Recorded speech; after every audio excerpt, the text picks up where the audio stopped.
அஸ்ஸலாமு அலைக்கும் வரஹ்மத்துல்லாஹி வபரகாத்து. அன்பிற்குரிய சகோதரர்களே, வமா உஹில்ல லி கைரில்லாஹி பிஹி என்பது நம்முடைய விவாத பொருளாக இருக்கிறது. அல்லாஹ் அல்லாதவர்களுக்காக அறுக்கப்பட்ட பிராணிகள் ஹராம் என்பது சிலோன் தௌஹீத் ஜமாத்தின் நிலைப்பாடாக இருக்கிறது. ஆனால் எதிர்த்தரப்பினர்கள் எந்த நிலைப்பாட்டில் இருக்கிறார்கள்? அல்லாஹ் அல்லாதவர்களுக்காக அர்ப்பணிக்கப்பட்டால், பூஜை செய்யப்பட்டால், படையல் செய்யப்பட்டால் அந்த பொருட்கள் ஹராமானது. இன்னும் சொல்ல போனால் ஒருபடி மேல போய் அந்த பொருட்கள் சிறுக்கான பொருட்கள். அந்த சிறுக்கை விட்டு நாங்கள் இப்ராஹிம் நபி அலைஹிஸ்ஸலாம் அவர்கள் எப்படி விலகினார்களோ அப்படி விலக வேண்டும் என்பது அவர்களுடைய வாதமாக இருக்கிறது. நாங்கள் அல் குர்ஆன்ல 5வது அத்தியாயத்தில் 103வது வசனத்தை எடுத்து வச்சு சொன்னோம். என்னது சொன்னோம்?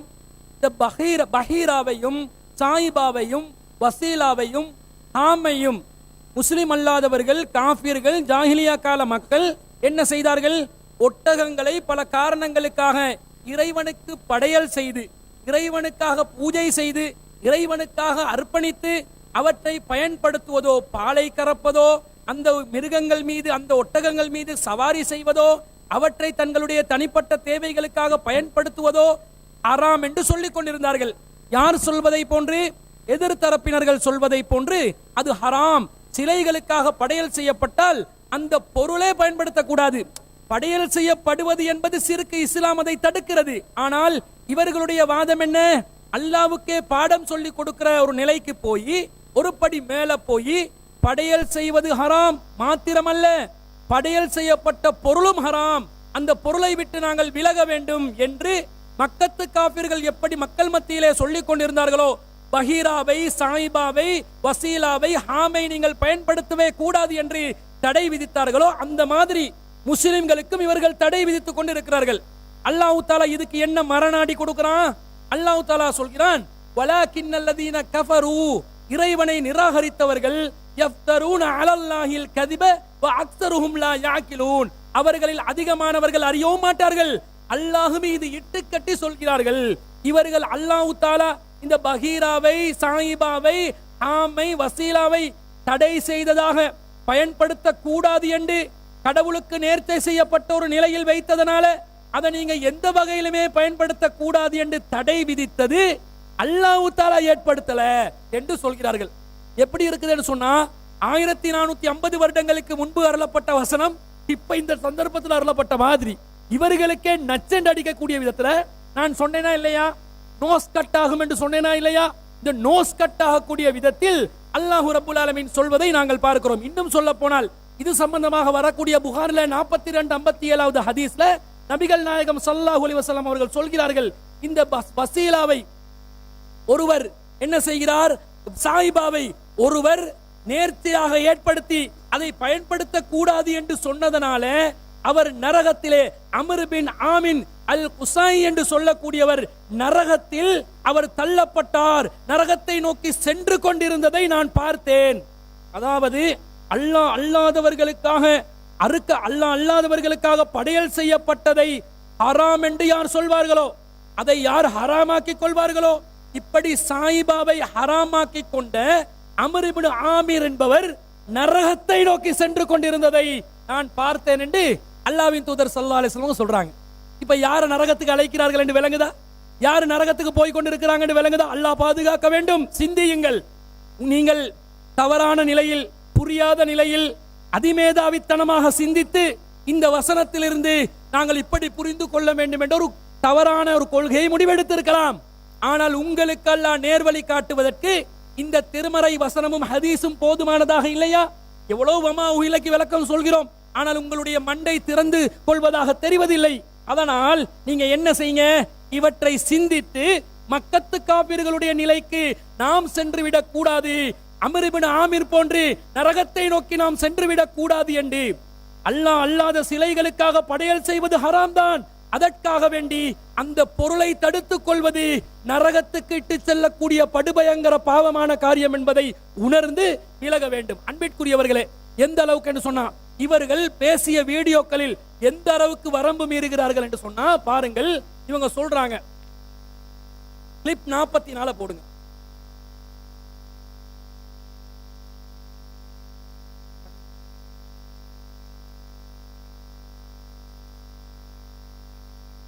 அதாவது இவங்க சொல்றாங்க அல்லாஹ் அல்லாதவர்களுக்காக படையல் செய்யப்பட்டால்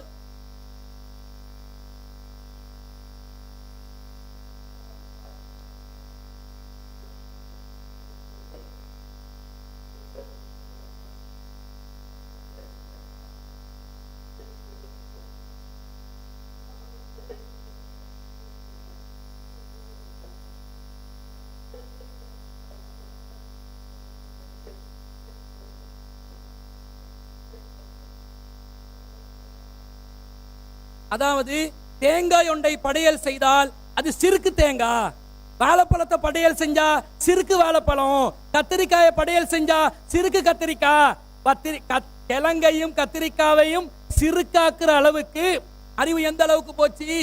மந்தமாகி போச்சு. அல்லாஹ் தஆலா ஹராமாக்கினானா? ஹராமாக்கினதுக்கு நஸ்ஸ காட்ட முடியுமா? அப்படி அல்லாஹ் ஹராமாக்கியதாக சொல்லலையே. இது ஹராம் என்ற நிலையை தாண்டி அந்த பொருட்களையே சிறுக்காக்கி, அதனால்தான் நான் கேட்டேன், வாழைப்பழமே எங்களுக்கு நோய் நிவாரணம் தருவீர்களா என்று பிரார்த்தனை செய்வீர்களா என்று கேட்டேன்.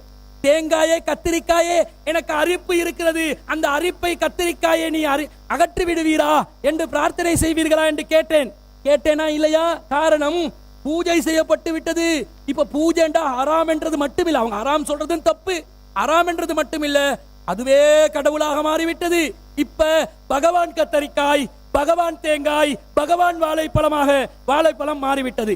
அடுத்ததா என்ன சொல்றாங்க பாருங்க, பொம்மை ஹராம். பொம்மை 46.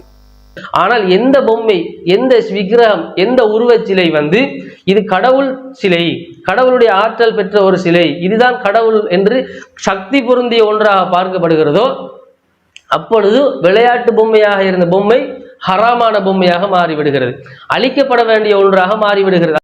அதாவது கடவுளுக்காக ஒரு விளையாட்டு பொம்மைய படையல் செஞ்சோன்னே அதுவும் ஹராம், பொம்மை ஹராம்.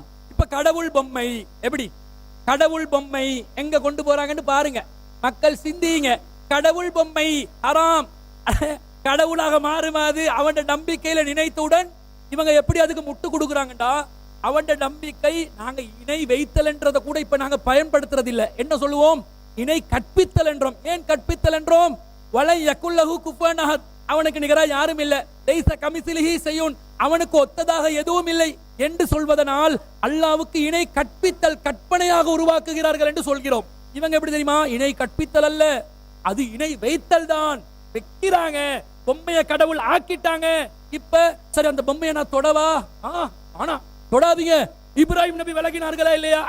பொம்மையை விட்டு எல்லாரும் ஓடு. கொள்கை இதான் கொள்கையா? இதான் உங்களோட மார்க்க தௌஹீதுடைய அடிப்படை இதா? இப்படிதான் மார்க்கத்தை. இதுக்கு வேற நாங்க கபரு முட்டிகளை போன்று பேசுகிறார்கள். உங்களை முட்டுறதுக்கு எந்த செவத்துல போயிட்டு உங்களோட தலையை முட்டண்டு விளங்காது. அந்த அளவுக்கு மக்களை குழப்பி வழிகேட்டின் உச்சத்துக்கு கொண்டு போகக்கூடிய ஒரு சிறுக்கான ஒரு இட்டு கட்டப்பட்ட பொய்யான ஒரு கொள்கையை நோக்கி சென்று கொண்டிருக்கிறார்கள். டிப் 47. அவர்கள் எதை இணையாக கருதுகிறார்களோ அதிலிருந்து விலகி கொள்ளுங்கள் என்று இப்ராஹிம் நபி சொல்றாங்க. தெளிவா தானே சொல்றாங்க, இன்னா புரஹாஉ மின்கும் வமிம்மா தஅபுதூன மின் தூனில்லாஹ், நாங்கள் உங்களை விட்டு விலகிக் கொள்கிறோம், உங்களால் எதுவெல்லாம் கடவுள் என்று நம்பி வணங்கப்படுகிறதோ அவற்றை விட்டும் கூட நாங்கள் விலகிக் கொள்கிறோம் இப்ராஹிம் நபி தெளிவாக சொல்றாங்க. அப்ப இப்ராஹிம் நபி சொன்ன அடிப்படையில பார்க்கிற நேரத்துல ஒருத்தன் ஒரு பொருளை, ஒரு கல்லை, ஒரு மரத்தை கடவுள் என்று நம்பி வணங்குவானாக இருந்தால் அதிலிருந்து நாங்கள் விலகி கொள்ளணும். அது மாதிரி ஒரு வாழைப்பழத்தை, ஒரு எலுமிச்சம்பழத்தை, ஒரு தேங்காயை, ஒரு பொங்கலை, ஒரு படையலை ஒருவன் இது கடவுளுடைய சக்தி பெற்றது, நோயை போக்கக்கூடியது, இது வாழ்விலே வளம் பெற செய்யக்கூடியது, அருள் வளத்தை நமக்கு பொங்க வைக்கக்கூடியது, பாவங்களை போக்கக்கூடியது என்று ஒரு உணவை ஒருவன் கருதுகிறான் என்று சொன்னால் அந்த உணவு அல்லாஹ்வுக்கு இணை வைக்கப்பட்ட உணவு, அல்லாஹ்வுக்கு இணை வைக்கப்பட்ட ஷிர்கான நம்பிக்கை கொண்ட ஒரு உணவு, கடவுள் சக்தி, கடவுள் தன்மை இருப்பதாக நம்பப்படுகின்ற உணவு.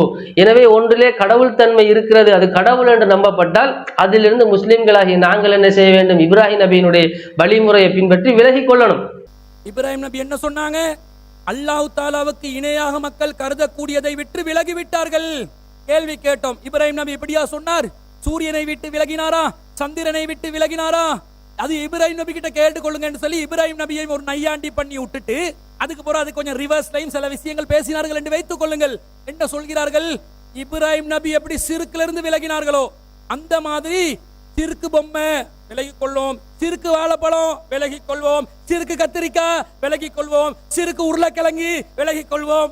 என்ன கொள்கை தான் தௌஹீதுல இஸ்திகாமத்தை பத்திக்கலாம். எப்படி இஸ்திகாமத் பொம்மை. இது மட்டுமல்ல, பாருங்கள் 40வது கிளிப்பை போடுங்க. அப்ப அந்த ஷிர்கை விட்டுதான் இப்ராஹிம் நபி என்ன செய்யறாங்க, வமிம்மா தஅபுதூன மின் தூனில்லா, அல்லாஹ்வை தவிர எதையெல்லாம் நீங்கள் வணங்கினீர்களோ, எதில் இணை வைத்தீர்களோ, எதை ஷிர்காக்கினீர்களோ அதை விட்டு விலகுறோம் என்று இப்ராஹிம் நபி சொல்றாங்களே. அப்ப அது சில மட்டும்தான் வருமா? வாழைப்பழம் வராதா? தேங்காய் வராதா? இணை வைத்து பூஜிக்கப்பட்ட வாழைப்பழம் வராதா? அதாவது கியாஸ் பண்ணி சொன்ன ஒரு விஷயம் இல்ல. இப்ராஹிம் நபி எப்படி விளங்கினாங்களோ, வாழைப்பழத்தை விட்டு விலக வேண்டும், தேங்காயை விட்டு விலக வேண்டும், கத்திரிக்காய். இது நேரடி நசு, இது தௌஹீல் எல்லாம் கிடையாது. இது சூரியனை விட்டு விலக வேண்டும், சந்திரனை விட்டு விலக வேண்டும், கோமாதா பீஃபை விட்டு விலக வேண்டும், சிக்கனை விட்டு விலக வேண்டும், சேவற்கொடியோனண்ட சிக்கனை விட்டு விலக வேண்டும். அவ மச்சம் என்ற அவதாரத்துல மீனை விட்டு விலக வேண்டும். சூரியன் சந்திரன் மொத்த அண்ட சலாசாலத்தை விட்டு விலகி எங்க இருக்கணும் தெரியுமா? பஸ்பமாகி போக வேண்டும். அதாவது நெருப்பு வணங்கிகள் நெருப்பை விட்டு விலக வேண்டும். இப்ப தீப்பெட்டி கூட இவங்களுக்கு என்ன செய்யலாது, எடுக்கல, தீயை விட்டு விலகுகிறோம். என்னது எந்த அளவுக்கு போகுது என்று சொன்னா சொல்கிறார்கள். என்ன சொல்கிறார்கள் என்று பாருங்க. கிளிப் 25 போடுங்க. நீங்கள் சொல்லக்கூடிய மாதிரி இந்த கடையிலே பூஜை செய்யப்பட்டிருக்கக்கூடிய பொருள் ஹராம் தான். மாற்று மதத்தவர்களுடைய பூஜை செய்யப்பட்ட எந்த ஒரு வியாபார பொருளை எடுத்துக்கொண்டால் அது ஹராம் தான். கடுகளவும் அதில் சந்தேகம் கிடையாது. அவருடைய கடையில் நாம் ஒரு சீனி வாங்க முடியாது, ஒரு தீப்பெட்டி வாங்க முடியாது, எதையும் வாங்கக்கூடாது. ஏனென்றால் அவர்கள் கடவுளுக்கு, அவர்களுடைய மத கடவுளுக்கு பூஜை செய்துவிட்டு தான் அந்த பொருள்களை விற்பனை செய்கிறார்கள். அது ஷிர்க் என்பதில், ஹராம் என்பதில் துளியளவு நமக்கு சந்தேகமே கிடையாது. ஆனாலும் நம்முடைய சக்திக்கு அப்பாற்பட்டது என்ற ஒன்று எந்த இடத்தில் வருகிறதோ அந்த இடத்தில் நமக்கு மார்க்கம் என்ன செய்கிறது என்று சொன்னால் அதுல விதிவிலக்கு சொல்லுது. சரியா? சீனி வாங்க 1 கிலோ சீனி எடுப்போமா பண்டையாட கடையில ஹராம். ஒரு தீப்பெட்டி எடுப்போமா, சூரியன் தீப்பெட்டியா எடுப்போமா? சூரியனும் மேல சந்திரனும் மேல. இப்ப 2 இருக்குது. அதுல உருவம், சூரியன் உருவமும் இருக்குது, தீப்பெட்டியும் இருக்குது. போ இந்த மாதிரி மூளை குழம்பின, மூளை இல்லாத ஒரு கொள்கையை மக்களுக்கு சொன்னால் மக்கள் உங்களை நோக்கி வருவாங்க. தௌஹீத் என்ற பேர்ல நிர்பந்தம் என்று அல்லாஹ் தஆலா எதை விதிவிலக்கில் கைர பாயின் வலா ஆதின் என்று அல்லாஹ் சொன்னானோ அதை சர்வசாதாரணமாக ஆதரிக்கக்கூடிய விதத்தில் அல்லாஹ்வின் அஸ்ஸலாமு அலைக்கும் வரஹ்மத்துல்லாஹி வபரகாத்துஹு. விவாதம் எதை நோக்கி நகர்ந்து கொண்டிருக்கிறது? எதிர்த்தரப்பு எதை சொல்லி நியாயப்படுத்துவதென்று தெரியாமல் எதையெல்லாம் சொல்லி கொண்டிருக்கிறார்கள். மக்களும் இதை அவதானித்துக் கொண்டிருக்கிறார்கள். அப்துல் ராசிக் என்பவர் மிகப்பெரிய பொய் சொல்லி கொண்டிருக்கிறார் என்பதை நேற்றும் சொன்னேன், இன்றைக்கு சொன்னேன், இப்போ ஒன்றும் சொல்ல போறேன். அவங்களோட நிர்வாகத்தை ஆதாரமாக வைத்து, சும்மாவெல்லாம் சொல்லல, அவங்களோட நிர்வாகிகள் கூட இதுக்கு ஆதாரமாக இருப்பார்கள், நம்பிக்கையாளர்களாக இருந்தால். அடுத்தது என்ன விஷயம் என்றா, இந்தியால தரப்புல ஆக்களை நீங்க பார்த்தீங்கன்னா எல்லாருக்கும் பேருக்கு முன்னாலே மௌலவி, பின்னால் அவங்க படித்த மதரசாவுடைய பட்டம் இருக்கும், மஜீதி, சிராஜி, ரசீதின்லாம். அப்துல் ராசிக்கு என்ன இருக்குது? மௌலையும் இல்லை, அங்கால ஒரு பட்டமும் இல்லை. எங்கள்கிட்ட நிறைய இந்த சில நேரங்களில் புலனாய்வுத்துறை சில நேரம் கேட்டிருக்கிறாங்க. அப்போ அவர் மதரசாவில் ஓதினோத்தரா, அவர் மார்க்கம் படித்தவரா அப்படி கேட்டிருக்கிறாங்க. அப்போ அவர் மதரசாவில் ஓதில்லை, அப்போ எப்படி அவர் மார்க்கம் சொல்லுவார் அப்படின்லாம் கேட்டிருக்கிறாங்க. அது வேறு பிரச்சனை. இவருக்கு எந்த அளவு காழ்ப்புணர்ச்சிண்டா, எந்த அளவு பொறாமன்ஸ்ன்னா, இவங்களுக்கெல்லாம் அப்படி பட்டம் இருக்குதே, அதால் எப்படியாவது டேமேஜ் பண்ணணும், இவங்களோட சர்டிஃபிகேட்டை நாங்கள் இது பார்க்கணும். உங்களுக்கு ஒரு நல்ல ஒரு ஐடியா ஒன்று சொல்கிறேன். இதுக்கு பின்னால் உங்களோட ஜமாத்தில் நீங்கள் யாராவது சேர்க்கிறதா இருந்தால் உங்களோட சர்டிஃபிகேட்டை கொண்டாங்க, நாங்கள் அதை பார்க்கணும். அரபு வாசிக்க தெரியுமா? சரியா? ஏண்டா நாங்கள் தரங்கட்டலாம் இந்த ஆக்களை இது செய்யறதில்ல. சில ஆக்கள் இந்த இதில் கூட முகநூலில் கூட குர்ஆனை கூட தெரியான்னு கூட சொல்கிறாங்க. நாங்கள் அந்த அளவுக்கெல்லாம் ஆக்களை தட்டம் அப்படி பேசுறது இல்லை. ஆனால் எங்களை பேசிட்டாங்க, பேர் சொல்லி பேசியிருக்கிறாங்க. நாங்கள் அனுப்பின கடிதமே வாசித்து காட்டப்பட்டது. ஒரு நிர்வாக தர்மம் ஒன்று இருக்குது, ஒரு நிறுவனத்துடைய தர்மம். நாங்கள் அதிலிருந்து நீங்கள் செல்ற கருத்து பிழைன்னு சொல்லி நாங்கள் இன்னொரு பக்கத்தை விவாதிக்க வாரோம் சொல்லி எழுத்து மூலமாக அறிவித்தால் இது பிழையா? இது தவறாயுது? இது ஒரு அழகான நாகரிகமான செயலா இல்லையா? முன்கூட்டியே அறிவிச்சிருக்கிறோம். அறிவிக்காம வந்திருந்தா பச்சை துரோகிகள், எங்களுடன் ஒன்றாக இருந்தவர்கள் அப்படின்னுவாங்க.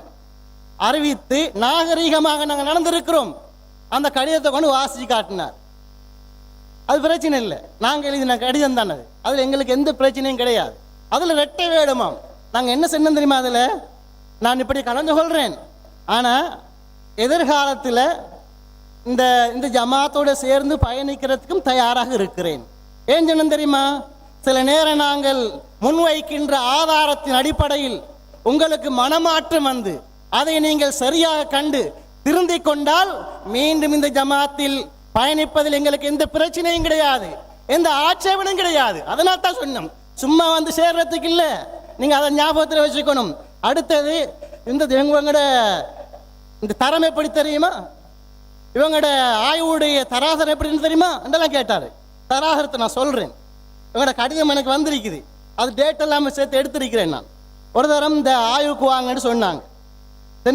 நிறைய தாய் இருக்காங்க நீ நினைச்சிருக்கிறீங்க, அந்த அளவுக்கு தாய்கள்லாம் கிடையாது. தனிநபர் எடுக்கிற முடிவுல தான் இது நடக்குது, வேற எந்த காரணமும் கிடையாது. தாய் இதுக்கு ஆய்வுக்கு வாங்கன்னு சொன்னாங்க. அப்போ நாங்கள் என்ன செஞ்சோம்டா, முன்கூட்டியே பேரை பதிவு செஞ்சோம். நான் ஒன்று, சில்மி ரசீதி ஒன்று, எங்களுடைய சலாஹுதி மௌலி ஒன்று, 3 பேர்.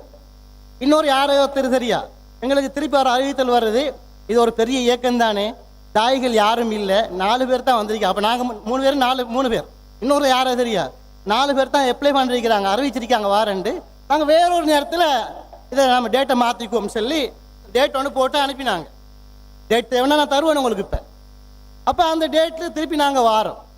வந்தால் ஒரு தாயும் காணும், ஒத்தரும் இல்லை. தாய்கள் இங்கே நிறைஞ்சிருப்பான்னு வந்தால் ஒத்தரும் இல்லை. இதான் இப்போ இருக்கிற தாய்களுடைய அவங்களோட தரம். நல்லா பார்த்துக்குங்க. எங்கள்கிட்ட தராதரம் கேட்குறாங்க, இவங்க என்ன ஆய்வுன்றாங்க. அப்போ உங்களோட ஆய்வாளர்கள் காணலையே, எங்க கூட்டு வந்த நீங்க ஆய்வாளர்களை ஒத்தரையும் காணல. அதுக்கு பிறகு அங்க வந்தா அது ஏகப்பட்ட பிரச்சனை. இதுக்கு காரணம் ஒன்று சொன்னாங்க. அன்றைக்கு இந்த உரிய நேரத்தில் நடக்காத காரணம் தலைவர் ரிசானாட்ட கேட்டேன். அவருக்கு தனிப்பட்ட மரியாதையில் எனக்கு மரியாதை இருக்கு. அவர்கிட்ட கேட்டேன். அவர் என்ன சொன்னார் தெரியுமா? நான் அவர்கிட்ட சொன்னேன், நான் இந்த கருத்தை சொல்லுவேன் சரி. அவர் சொன்னாரு, எங்களுக்கு ஒரு ஒரு கிளையில கூட்டம் ஒன்று இருந்துச்சு, அதால நிர்வாகம் போன, அதால இதுல இந்த செயலாளர் கடிதம் வந்திருக்குது. 4 தாய்கள் தான் இதுக்கு வாரத்துக்கு அனுமதி இந்த சம்மதிச்சிருக்கிறாங்க, அதால நாங்க இல்லாமக்கிருக்கோம் சொல்லி. என்னங்க தலைவர் ஒரு காரணம், நீங்க ஒரு காரணம். இதெல்லாம் பொய்யா இல்லையா? இது பொய்யா இல்லையா? இதுல பொய் சொல்றவர்கள் மார்க்கத்தில் உண்மை சொல்வாங்க நினைக்கிறீங்களா? அது மட்டும் இல்ல, இன்னொரு விஷயத்த சொல்றேன் நான். அப்ப வந்தாச்சு, ஒத்தருமே இல்லை. அஜ்மீர் அமீனுக்கு பல தடவை சக்குர்பாய் கோல் எடுத்தார். அவர் இருக்கிறார் ஆதாரம், எடுத்த ஆன்சரே இல்லை. அது என்ன காரணம் நமக்கு தெரியும், அல்லாஹ் ஆலம். சில நேரம் பொய்யை சொல்லலாம், உண்மையை சொல்லலாம். அஸ்ஸலாமு அலைக்கும் வரஹ்மத்துல்லாஹி வபரகாத்துஹு. அப்போ வந்திருக்கிறோம், என்னத்துக்கு? ஆய்வுக்கு வந்திருக்கிறோம். ரெடியாகி கஷ்டப்பட்டு மிச்ச நேர தூர இடத்துல இருந்து வந்திருக்கிறோம். வந்திருந்தா யாரையுமே காணல. சகோதரர் அப்துல் ராசிக் வாராரு 5 மணிக்கு பிறகு. சரியா கொஞ்சம் முந்தி வந்தாலும் சரியா சக்குர்பாய் ஆதாரம் வரைக்கும். இங்க பேசுற நேரம் அது ஓகே, 4 மணிக்கு வந்தாலும் வச்சுக்கோமே, அல்லது 4 5 மணி. இங்க பேச நேரம் ஒரு விஷயத்தை சொன்னாரு, நாங்க 3 மணித்தியாலம் கலந்துரையாடினோம். இது பொய் இல்லையா? இது பொய் இல்லையான்னு கேட்கிறேன் நான். நாங்க எங்க 3 மணித்தியாலம் பேசினோம்? ஒரு விஷயமே பேசல, 1 மணித்தியாலம் கூட சரியா பேசல. என்னையா 3 மணித்தியாலம் பேசணுமா? அவர் மட்டும்தான் வந்திருந்தார், வேற யாரையும் காணல. இதுதான் இவர்களுடைய தாயிகளுடைய லட்சணம். இதுதான் உங்களோட தாய், வேற யாரும் தாயை காணல. தொடர்ந்து கபீர் சகோதரர் பேசுவார். அஸ்ஸலாமு அலைக்கும் வரஹ்மத்துல்லாஹி வபரகாத்துஹு. இப்போ என்ன விளக்கம்னு சொன்னால், நாம் ஒரு செய்தியை காட்டியிருந்தோம்ல, அதாவது விவசாய பொருள்களையும் கால்நடைகளையும் என்ன செய்வாங்க? அல்லாஹ்வுக்காக வேண்டி அர்ப்பணிப்பாங்க. அப்போ அல்லாஹ்வுக்காக வேண்டி அர்ப்பணிப்பது என்பது வெறுமனே பிராணிகளை மட்டுமல்ல அப்படிங்கிறதுக்கு அந்த ஆதாரத்தை தூக்கி வைக்கிற நேரத்தில் இப்போ என்ன கேட்குறாங்க விளங்கிச்சா? அந்த பிராணிகளையும் இந்த விவசாயத்தை அல்லாஹ் சொல்லும் பொழுது அதில் ஹராம் என்று சொல்றானா? ஹராம் என்று சொல்லலையே. அதே நேரம் அல்லாஹு தாலா சாயிபா, ஹாம் இந்த மாதிரியான பிராணிகளை பற்றி எல்லாம் சொல்றான். இதையெல்லாம் சொல்லும் பொழுது அந்த விஷயத்துக்கு அல்லாஹு தாலா ஹராம் என்று சொல்றானா, அந்த பிராணி ஹராம் என்று சொல்றானா அப்படின்னு கேள்வி கேட்கிறாங்க. இதுதான் இவங்களுடைய கேப்பாக்குட்டி. ஒரு விஷயத்தை எவ்வளவு அழகா அல்லாஹு தாலா விவரிக்கிறான் பாருங்க. ஏற்கனவே சொல்லியிருந்தாங்க, அந்த தீர்ப்பு கெட்டதுன்னு அல்லாஹ் சொல்றான். அதைத்தான் நாங்களும் சொல்றோம். அந்த வசனத்தில் தீர்ப்பு கெட்டது என்று சொல்கிறான். இந்த வசனத்தில் சாயிபாவையும் ஹாமையும் நாங்கள் ஏற்படுத்தவில்லை என்று சொல்கிறான். அவர்கள் நரகத்துக்கு போவார்கள் என்று சொல்கிறான். அவர்கள் செஞ்ச தப்புக்காக நரகத்துக்கு போவாங்க. ஆனா அது ஹராமா ஹலாலா என்பது அந்த வசனத்தில் வருது. ஒரு வசனத்துக்கு இன்னொரு வசனம் விளக்கம், அது விளங்காம என்ன பண்றாங்க? அல்லாஹ் தஆலா ஹராம்னு சொன்னாரா? இதாங்க குர்ஆனை விளங்குற ஒரு லட்சணம். ஒரு வசனத்தில் அல்லாஹ் தஆலா ஒரு விஷயத்தை சொல்லிட்டு தப்பு என்று சொன்னால் இன்னொரு வசனத்தில் அதற்கு ஹராம் என்று சொல்லி இருப்பான். அது இவங்களுக்கு விளங்கல. அப்ப இவர்களுடைய கெப்பாக்குட்டி இப்ப விளங்கிச்சு அவங்களுக்கு. இதான் இவர்களுடைய இது. அதுக்கு பதிலாக தான் அடுத்த விஷயம் என்ன சொன்னா, இப்போ ஒரு ஒரு மாட்டை என்ன செய்யறாரு? பூஜை பண்றாரு. அவர் மாட்டை வந்து பூஜை பண்றதுக்காக வேண்டி அது ஹராமா போயிருமா? இப்போ நீங்க பாக்குறீங்க, ஒரு மாட்டை பாக்குறீங்க, அதுல வந்து கோயிலுடைய மாலையெல்லாம் போட்டு அதை வந்து ஒரு பிற மதத்துக்குரிய ஒரு அடையாளமாகவே அதுல வந்து குறியெல்லாம் வச்சு அடையாளமெல்லாம் போட்டிருக்கிறாங்க அப்படின்னு சொன்னா, அப்ப நாம் என்ன செய்ய போறதில்லை? அந்த மாட்டை வந்து நம்ம காசு கொடுத்து வாங்க போறதில்லை. தெளிவாகவே இது ஷிர்க் வைத்து வணங்கப்படக்கூடிய அடையாளத்தோடு இருக்கிறது. அப்படி இல்லாம ஒரு மாட்டுப்பட்டி என்ன செய்யறான்? காலத்துல திறக்கும் பொழுதே பூஜை பண்றான். அதுல இருந்து ஒரு 4 மாட்டை சாச்சிக்கிட்டு வந்து மாட்டு வியாபாரம் பண்றான். அந்த மாட்டில் ஏதாவது ஷிர்க்கினுடைய அடையாளம் இருந்துச்சாண்டா அப்படி ஒண்ணும் இல்லை. இது விற்பனை பொருள். விற்பனை பொருளாக இருப்பதும் தெளிவாக ஷிர்க்காக வணங்கப்படக்கூடிய மாடு ஒன்றா? இதெல்லாம் இவர்களுடைய வாதம், அடிப்படை இல்லாத வாதங்கள். அதுக்காக தான் பதில். அடுத்து என்ன? அல்லாஹ் இன்னொரு விஷயம் பேசினாங்க. நம்ம வந்து அடிப்படை வாதம் திரும்ப திரும்ப சொல்றாங்க, அடிப்படை வாதங்கிறாங்க. அதாவது இதெல்லாம் ஒரு நல்ல கோட்பாடாங்க. இந்த விஷயம் இப்படி பேசப்படும் என்பது பிஜே அவர்களுக்கு தெரியுமா இல்லையா? தலைப்பு என்ன? ஹராமா ஹலாலாங்கிற தலைப்பு, அடிப்படை வாதமா இல்லையாங்கிற தலைப்பு இல்லை. அப்ப அந்த ஆள் என்ன சொல்லி கொடுத்துருக்கிறான்? நீங்க வந்து அடிப்படை வாதம்னு பேசுங்க, இவனை வேற மாதிரி கொண்டு போங்க. இந்த ஒரு அயோக்கியத்தனத்தை அந்த ஆள் செஞ்சிருக்கிறான். பாத்தீங்களா எவ்வளவு கேடுகட்ட ஆளு? தனக்கு எதிராக வரக்கூடியவர்களை வேற மாதிரி ஹேண்டில் பண்ணி அவர்களை நொக் அவுட் பண்றான் என்று சொன்னா எவ்வளவு ஒரு கிரிமினல் ஆளு. அப்ப நாங்களும் சொல்லலாம், நீங்களும் அந்த பொன் பிடிக்கிற விஷயத்துல கொஞ்சம் அப்படித்தான் இருந்திருக்கிறீங்க. எல்லா துறையிலையும் பெரிய விற்பனர் சொல்றீங்களே, அந்த துறை இந்த துறை, அரசியல் துறை, அறிவுத்துறைன்னு சொல்றீங்களே, இந்த பெண் பிடிக்கிற துறையில விற்பனர் நாங்களும் சொல்லலாம். நாங்கள் வார்த்தையை கட்டுப்படுத்திக் கொள்கிறோம், எங்களுக்கும் வாய் இருக்கிறது. இது மாதிரியான அயோக்கியத்தனமான கருத்துக்களை நீங்கள் சொல்வது என்பது உங்களுக்கு அழகா? இந்த ஒரு நேர்மையான விவாதத்துக்கு அழகா? அதை நீங்க யோசிக்கணும். ஷிர்க்குல 4 வகை என்று சொல்றீங்க, ஏன் நீங்க வந்து ஹராத்துல 2 வகை என்று சொல்லலையா? முகம் மூடுவது ஹராம் என்று சொன்னீங்க. எங்கப்பா நேரடியா ஹராம் எங்க வந்திருக்கு? இல்ல நேரடியா சொல்லப்பட்ட ஹராம் ஒன்று இருக்கு, நேரடியா சொல்லப்படாத ஹராம் ஒன்று இருக்கு. நீங்க சொன்னீங்களா இல்லையா? அப்ப இதெல்லாம் எங்க இருந்து எந்த அடிப்படையில இருந்து பேசுறீங்க நீங்க? நுணுக்கமான ஷிர்க்கு. ஷிர்க்குல 2 வகை இருக்கலாம். ஒரு வகை என்னதான் வெளிப்படையாக தெரியக்கூடிய ஷிர்காம், இன்னொரு வகை என்னன்னு சொன்னா அது நுணுக்கமான ஷிர்காம். ரசூலுல்லாஹ் சொன்னாங்களா? அல்லாஹ் சொன்னாங்க நுணுக்கமான ஷிர்க்கு. அல்லாஹ் சொன்னானே. நீங்க ஷிர்க்கு 2ஆ பிரிக்கிறீங்க, நாங்க 4ஆ பிரிக்கும் பொழுது 4 தரம் குதிக்கிறீங்க. நீங்க பாத்துக்கோங்க. அடுத்து என்ன தெரியுமா? வணக்கம்டா என்ன அப்படி கேட்கிறாங்க. ஒரு பொருளை இப்படி கும்பிடுறது, துவா கேட்கறதா வணக்கம் நினைச்சுக்கிட்டு இருக்காங்க. எவ்வளவு அறிவு கட்டதம்னு பாருங்க. ஒரு பொருளை நம்புவது ஒரு வணக்கம், ஈமான ஒரு வணக்கம். ஒரு பொருளின் மீது அது என்னை காப்பாற்றும் என்று சொல்லி அல்லாஹ் மேல தவக்குல் வைக்கிறான். அல்லாஹ் என்ன பாதுகாப்பான். இந்த தவக்குல் எங்க வைக்கிறான்? வாழைப்பழத்துல வைக்கிறான். அல்லாஹ்வின் மீது வைக்க வேண்டிய தவக்குல வாழைப்பழத்துல வைக்கிறான். அல்லாஹ்வின் மீது வைக்க வேண்டிய பயத்துக்கு என்ன சொல்ல? தக்குவான்னு சொல்லுவாங்க. இந்த வாழைப்பழத்தை நாம உதாசீனம் செஞ்சுட்டா, இந்த வாழைப்பழத்தை காலில் போட்டு மிரிச்சிட்டா எங்க என்ன அதை அழிச்சிருமோ, அந்த வாழைப்பழம் என்ன அழிச்சிருமோ, என்ன குடும்பத்தை கெடுத்துருமோ, வாழைப்பழத்தை பார்த்து பயப்படுறான். அல்லாஹ்வுல வைக்க வேண்டிய தக்குவா அங்க வைக்கிறான். குஷு, அல்லாஹ்வின் மீது வைக்க வேண்டிய இறையச்சத்தை அதன் மேல வைக்கிறான். மேலும் சொல்வதாக இருந்தால் இஸ்திகாமத், கொள்கை உறுதி. என்ன உறுதி? எந்த நிலையிலும் அல்லாஹ் என்னை காப்பாற்றுவானுங்கிற நம்பிக்கை. வாழைப்பழத்தில் எப்படி நம்பிக்கை வைக்கிறான்? இந்த சாப்பிட்டுட்டு போனா என்னுடைய பரீட்சையில நான் வெற்றி பெறுவேன், நம்புறானா இல்லையா? இப்ப பாருங்க, நீங்க தாயத்தை ரசூல் ஸல்லல்லாஹு அலைஹி வஸல்லம் ஷிர்க்குன்னு சொன்னாங்க. மன் அல்லக தமீமத்தன் ஃபகத் அஷ்ரக, யாரு தாயத்தை கட்டுகிறான் முஷ்ரிக் ஆயிட்டான்னு சொன்னாங்க. நான் கேட்கிறேன், தாயத்து அவர்களே என்னை காப்பாத்துங்கள். அவருடைய பாணியில் அப்துல் ராசிக் பண்ண, தாயத்து அவர்களே என்னை காப்பாத்துங்கள்.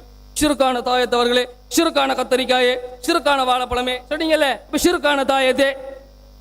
அல்லாஹ்வுடைய தூதர் ஸல்லல்லாஹு அலைஹி வஸல்லம் அவர்கள் அதை ஷிர்க் என்று சொல்கிறார்கள். தாயத்தை வச்சு வணங்குறானா அல்ல கட்டிக்கிட்டு நம்புறானா?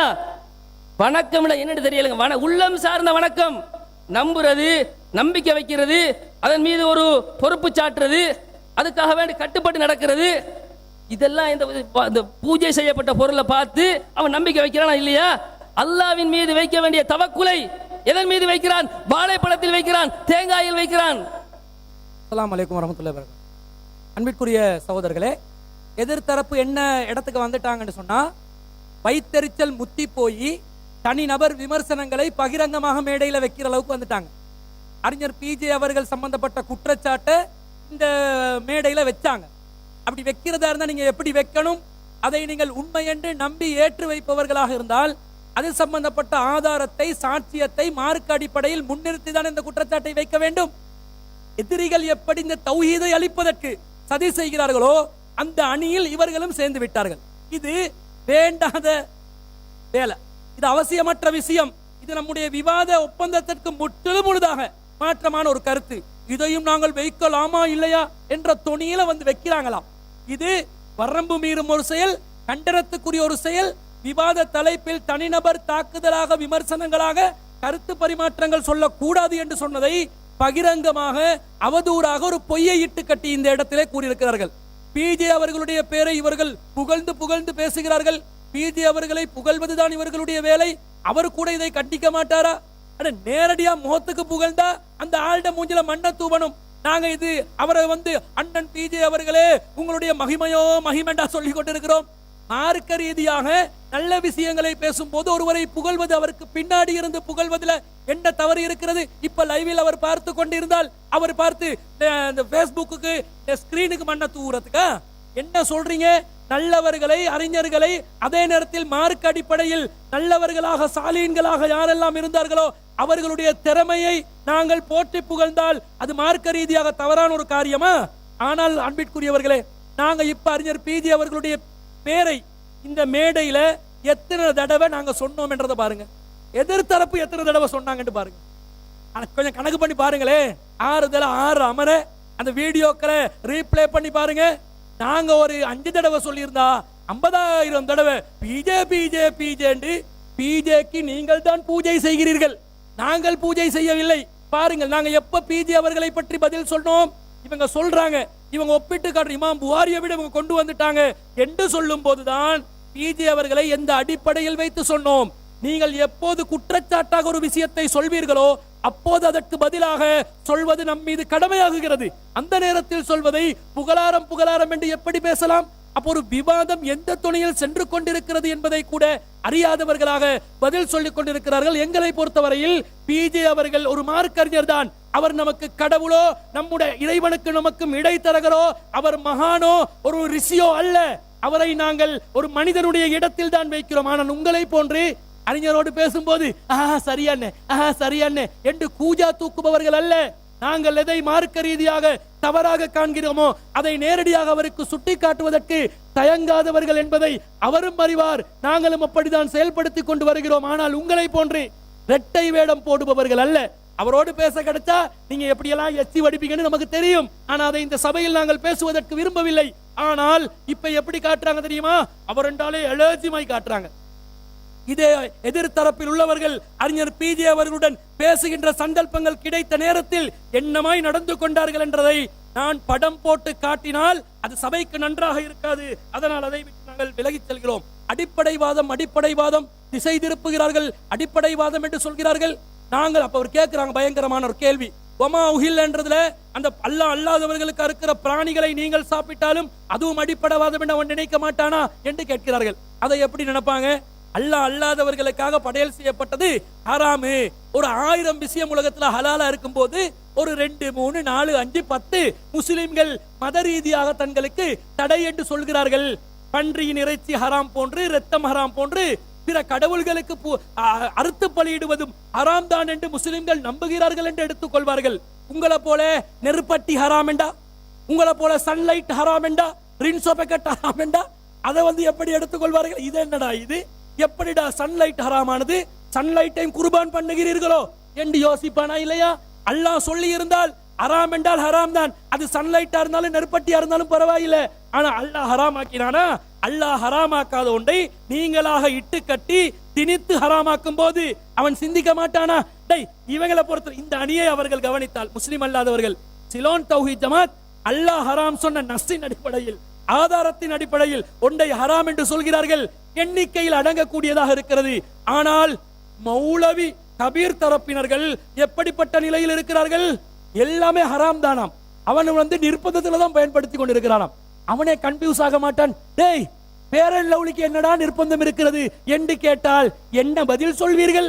ஆதாரம் நஷ்டம் இல்லை, நிர்பந்தத்துக்குரியதும் அல்ல. அதான் வேடிக்கையாக இருக்கிறது. அது மாத்திரமில்ல அன்பிற்குரியவர்களே, இவர்கள் மூசா அலைஹிஸ்ஸலாம் அவர்கள் அந்த சிறுக்கை உடைத்து தகர்த்தெறிந்தார்கள். எப்படி வீடியோக்களில் பேசுவார்கள் என்றா, தகர்த்து எறிந்து சுக்குநூறாக்குற வேலையை பண்ணாங்க. அந்த வசனத்தை ஆதாரமாக காட்டி, இப்ராஹிம் நபி ஆதாரமாக காட்டி எப்படி மூக்கை உடைத்துக் கொண்டார்களோ, அதே வேளையை மூசா நபி அலைஹிஸ்ஸலாத்துடைய அந்த வசனத்தை ஆதாரமாக காட்டி எப்படி உடையப்பட போகிறது என்பதை பாருங்கள். சிறுக்கான விஷயங்களை கண்டால் அந்த சிறுக்கான விஷயங்களை சும்மா இருக்கக்கூடாது. என்ன செய்ய வேண்டும்? உடைக்க வேண்டும், எரிக்க வேண்டும், சாம்பலாக்க வேண்டும், கடலில் தூவ வேண்டும். தூவுங்க, ஏழுமா? நீங்க சிறுக்கானதை கண்டா கடலில் தூவுவீர்களா? சாம்பலாக்குவீர்களா? உங்களுடைய வாதப்படி உங்களுடைய வீடுகளுக்கு வரக்கூடிய தேங்காய் சிறுக்கு நிலையில் இல்ல, அதுவே சிறுக்காக இருக்கிறது. அந்த சிறுக்கை நீங்கள் என்ன பண்ணணும்? தேங்காவை கொண்டு வந்து நிர்பந்தம் என்று தேங்காய் பாலை போட்டு பருப்பு கறி ஆக்காம அந்த தேங்காவை பத்த வச்சு அதை சாம்பலாக்கி உங்களோட ஏரியால இருக்கிற கடல் காத்தாங்குடி பீச்ல போயிட்டு என்ன செய்யணும்? தூவணுமா இல்லையா? என்ன வாதம், என்ன ஆதாரம் வைத்துக் கொண்டு பேசுகிறார்கள். அது மாத்திரமில்ல அன்பிற்குரியவர்களே, இவர்களுடைய நெருப்பை கூட யூஸ் பண்ணல. இப்ப மாற கேஸ் என்ன, நெருப்பும் கடவுள், அதை விட்டு விலக வேண்டும், தேங்காவை பத்த வைக்க வேண்டும். சரியான பிரச்சனைக்குள்ள உங்களை நம்பிய மக்களை நீங்கள் கொண்டு போய் விட்டு கடைசியில எல்லாத்தையும் அம்போடு கைவிடக்கூடிய ஒரு நிலை ஏற்படுகிறது. அது மாத்திரமல்ல அன்பிற்குரியவர்களே, நீங்கள் எல்லாம் விபச்சாரம் செய்யாமல் இருக்கிறீர்கள். கண்ணால் விபச்சாரம் செய்யாமல், காதால் விபச்சாரம் செய்யாமல், கைகளால் விபச்சாரம் செய்யாமல், உங்களுடைய உறுப்புகளால் விபச்சாரம் செய்யாமல் இறைவனுக்காக உங்களை இறையச்சத்துடன் பாதுகாத்துக் கொண்டிருக்கிறீர்கள் என்றால், சகோதரர் கபீருடைய வாதம் என்ன? அது நிர்பந்தத்துல கொஞ்சம் கண்டால விபச்சாரம் செஞ்ச பரவாயில்ல, கிளிப்ப போடுங்க ஐயா, 20வது கிளிப். மார்க்கத்துல விபச்சாரத்தை ஹராம்னு சொல்லப்பட்டிருக்கிறது. எந்த அளவுக்கு சொல்லப்பட்டிருக்கிறது? விபச்சாரத்தை நெருங்க கூட செய்யாதீர்கள். லா தக்ரபு ஸினா, விபச்சாரத்தை நெருங்கவே செய்யாதீர்கள். இன்னஹு கான ஃபாஹிஷா வஸா சபீலா, அது ஒரு கெட்ட ஒரு வழிமுறையாக இருக்கிறது என்ன அல்லாஹ் தஆலா சொல்றான். அப்படிப்பட்ட விபச்சாரத்தை நாம நெருங்க கூட, அது ஹராம். இதுல யாருக்காவது சந்தேகம் இருக்கிறதா? மாற்று கருத்து இருக்கிறதா? கிடையாது. ஆனா இதே விபச்சாரத்தை நீங்க எடுத்து பார்த்தீங்கன்னு சொன்னா எல்லாத்துலயுமே விபச்சாரம். கண்களால விபச்சாரம் நடக்குது, பார்வை மூலமாக, வாயினுடைய பேச்சினால் விபச்சாரம் நடக்கிறது, கையினால் தொடுவதன் மூலமாக விபச்சாரம் நடக்கிறது, இப்படி பல வகையில விபச்சாரம் நடக்கிறது. இப்படியெல்லாம் விபச்சாரம் இருக்கும் என்று ரசூல் ஸல்லல்லாஹு அலைஹி வஸல்லம் அவர்களே சொல்லிவிட்டார்கள். ஒவ்வொரு மனிதனுக்கும், ஆதமுடைய மக்கள் ஒவ்வொருவருக்கும் விபச்சாரத்தினுடைய ஒரு பங்கு எழுதப்பட்டிருக்கிறது என்றே ரசூல் ஸல்லல்லாஹு அலைஹி வஸல்லம் அவங்க சொல்லியிருக்கிறாங்க. அப்ப எழுதப்பட்டு விட்டது, விதியாக்கப்பட்டு விட்டது என்று வருகிற பொழுது இதுல யாராச்சும் தப்பிக்க முடியுமா? நாம தப்ப முடியுமா? இல்ல இமாம்கள் தப்ப முடியுமா? சஹாபாக்கள் தப்ப முடியுமா? இல்ல நபிமார்கள் தான் தப்ப முடியுமா? ஆதமுடைய மக்கள் அனைவருக்கும் இல்ல சொல்றாங்க. அப்ப எல்லாருக்குமே இந்த விபச்சாரத்தினுடைய பங்கு எழுதப்பட்டிருக்கிறதுன்னு சொன்னா அப்ப எப்படி விபச்சாரம் நடக்குது? நேரடியாக விபச்சாரத்தை மறை உறுப்பை கொண்டு நிறைவேற்றாத வகையில மத்த வழியில எல்லாம் விபச்சாரம் நடக்குது. அதாவது கண்களால் விபச்சாரம் நடக்கிறது. நீங்க ஒரு கடையில வேலை செய்றீங்க, முஸ்லிம் பெண்களோ முஸ்லிம் அல்லாத பெண்களோ அவர்களுடைய நிர்வாணத்தை, அரை நிர்வாணத்தை காட்டக்கூடிய விதத்தில் இருந்தால் இவருடைய வாதம் என்ன தெரியுமா? பார்த்து கொண்டு இருக்கிறோமா? நிர்பந்தத்துல பாருங்க, வேற வழி இல்லை என்றார்.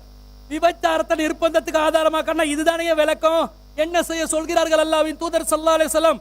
கண்ண ஆம்பளே நம்ப இயலாது, அப்படி இப்படி கொஞ்சம் இருக்கதான் செய்வான். அப்படி இருந்தால் ரசூல் ஸல்லல்லாஹு அலைஹி வஸல்லம் என்ன சொன்னார்கள்? உன்னுடைய பார்வை இஸ்ரிஃப் அப்சாரக, பார்வையை திருப்பினாங்க. இப்ப பார்வையை திருப்பி கொள்ளணும். இவர் கேட்கிறாரு, இப்ப பார்வை திரும்பி திரும்பி திரும்பி இருந்தா கண்ணால் ஒரு விஷன்ல கண்ட்ரோல்ல வைக்க முடியாம போகுமேன்னு நினைப்பார்கள். அப்படி இருந்த அந்த பார்வையை தாழ்த்துவது என்றொன்று இருக்கிறதே, கண்ணியமான பார்வையாக்க வேண்டியது ஒன்று இருக்கிறதே, அல்லாஹ் கட்டளை போட்டிருக்க. இவருடைய வாதம் என்ன தெரியுமா? கொஞ்சம் பார்த்து இடக்கடை ரசிக்க தான் செய்வோம், கண்டுகொள்ளாதீங்க, நிர்பந்தத்துல வந்துடும். என்ன கொள்கை? உங்களோட தூய்மை இஹ்லாஸையும் அடகு வைத்து விட்டார்கள். நீங்க இப்ப நாங்க இவரை நம்புறவங்க எல்லாம் எப்படி பார்க்க வேண்டியது தெரியுமா? ஓ, இவங்க எல்லாத்தையும் வீட்டுக்கு கூட்டி போவேராது, அப்படி இப்படி கண்ணால லைட்டா விபச்சாரத்தை பண்ணிட்டு கையால லேசா தடவி விட்டுட்டு நிர்பந்தம் என்று சொன்னாலும் சொல்லி விடுவார்கள். இவர்களை வீடுகளுக்கு தேத்தனி ஒன்று கொடுக்கறதுக்காவது கூட்டி போவேல என்று சொல்லி யார்கிட்ட முகத்துல கரிய பூசுறாங்க? உங்கள் அனைவருடைய முகத்திலும் கரிய பூசி உங்களுடைய இறையச்சத்தை நடுக்கடல்ல சாமியிட அந்த சிலைய மூசா அலைஹிஸ்ஸலாம் தூவினாங்களோ இல்லையோ, கபீர் அவர்கள் உங்களுடைய இறையச்சத்தை தூவி விட்டாரா இல்லையா? சிந்திக்கிறது இல்லையா? இது மாத்திரமல்ல, லொலிபாப் வாங்கி கொடுத்தா பிள்ளைக்கு என்ன விதமான லொலிபாப் வாங்கி கொடுப்பீர்கள் கேட்கிறாரு. அதாவது அறிவு முத்தி போனா இப்படித்தான் சிந்தனைகள் வரும். ஒரு லொலிபாப், கடவுள் லொலிபாப். என்ன லொலிபாப்? கடவுள் லொலிபாப் இருந்தால் எப்படி நீங்கள் அந்த லொலிபாப்பை உறிஞ்சுவீர்கள்? உரியக்கூடாது என்று சொல்லி ஒன்னாவது கிளிப்ப போடுங்க. கடவுள் வடிவத்தில் உள்ள பொருட்கள் ஹராம்.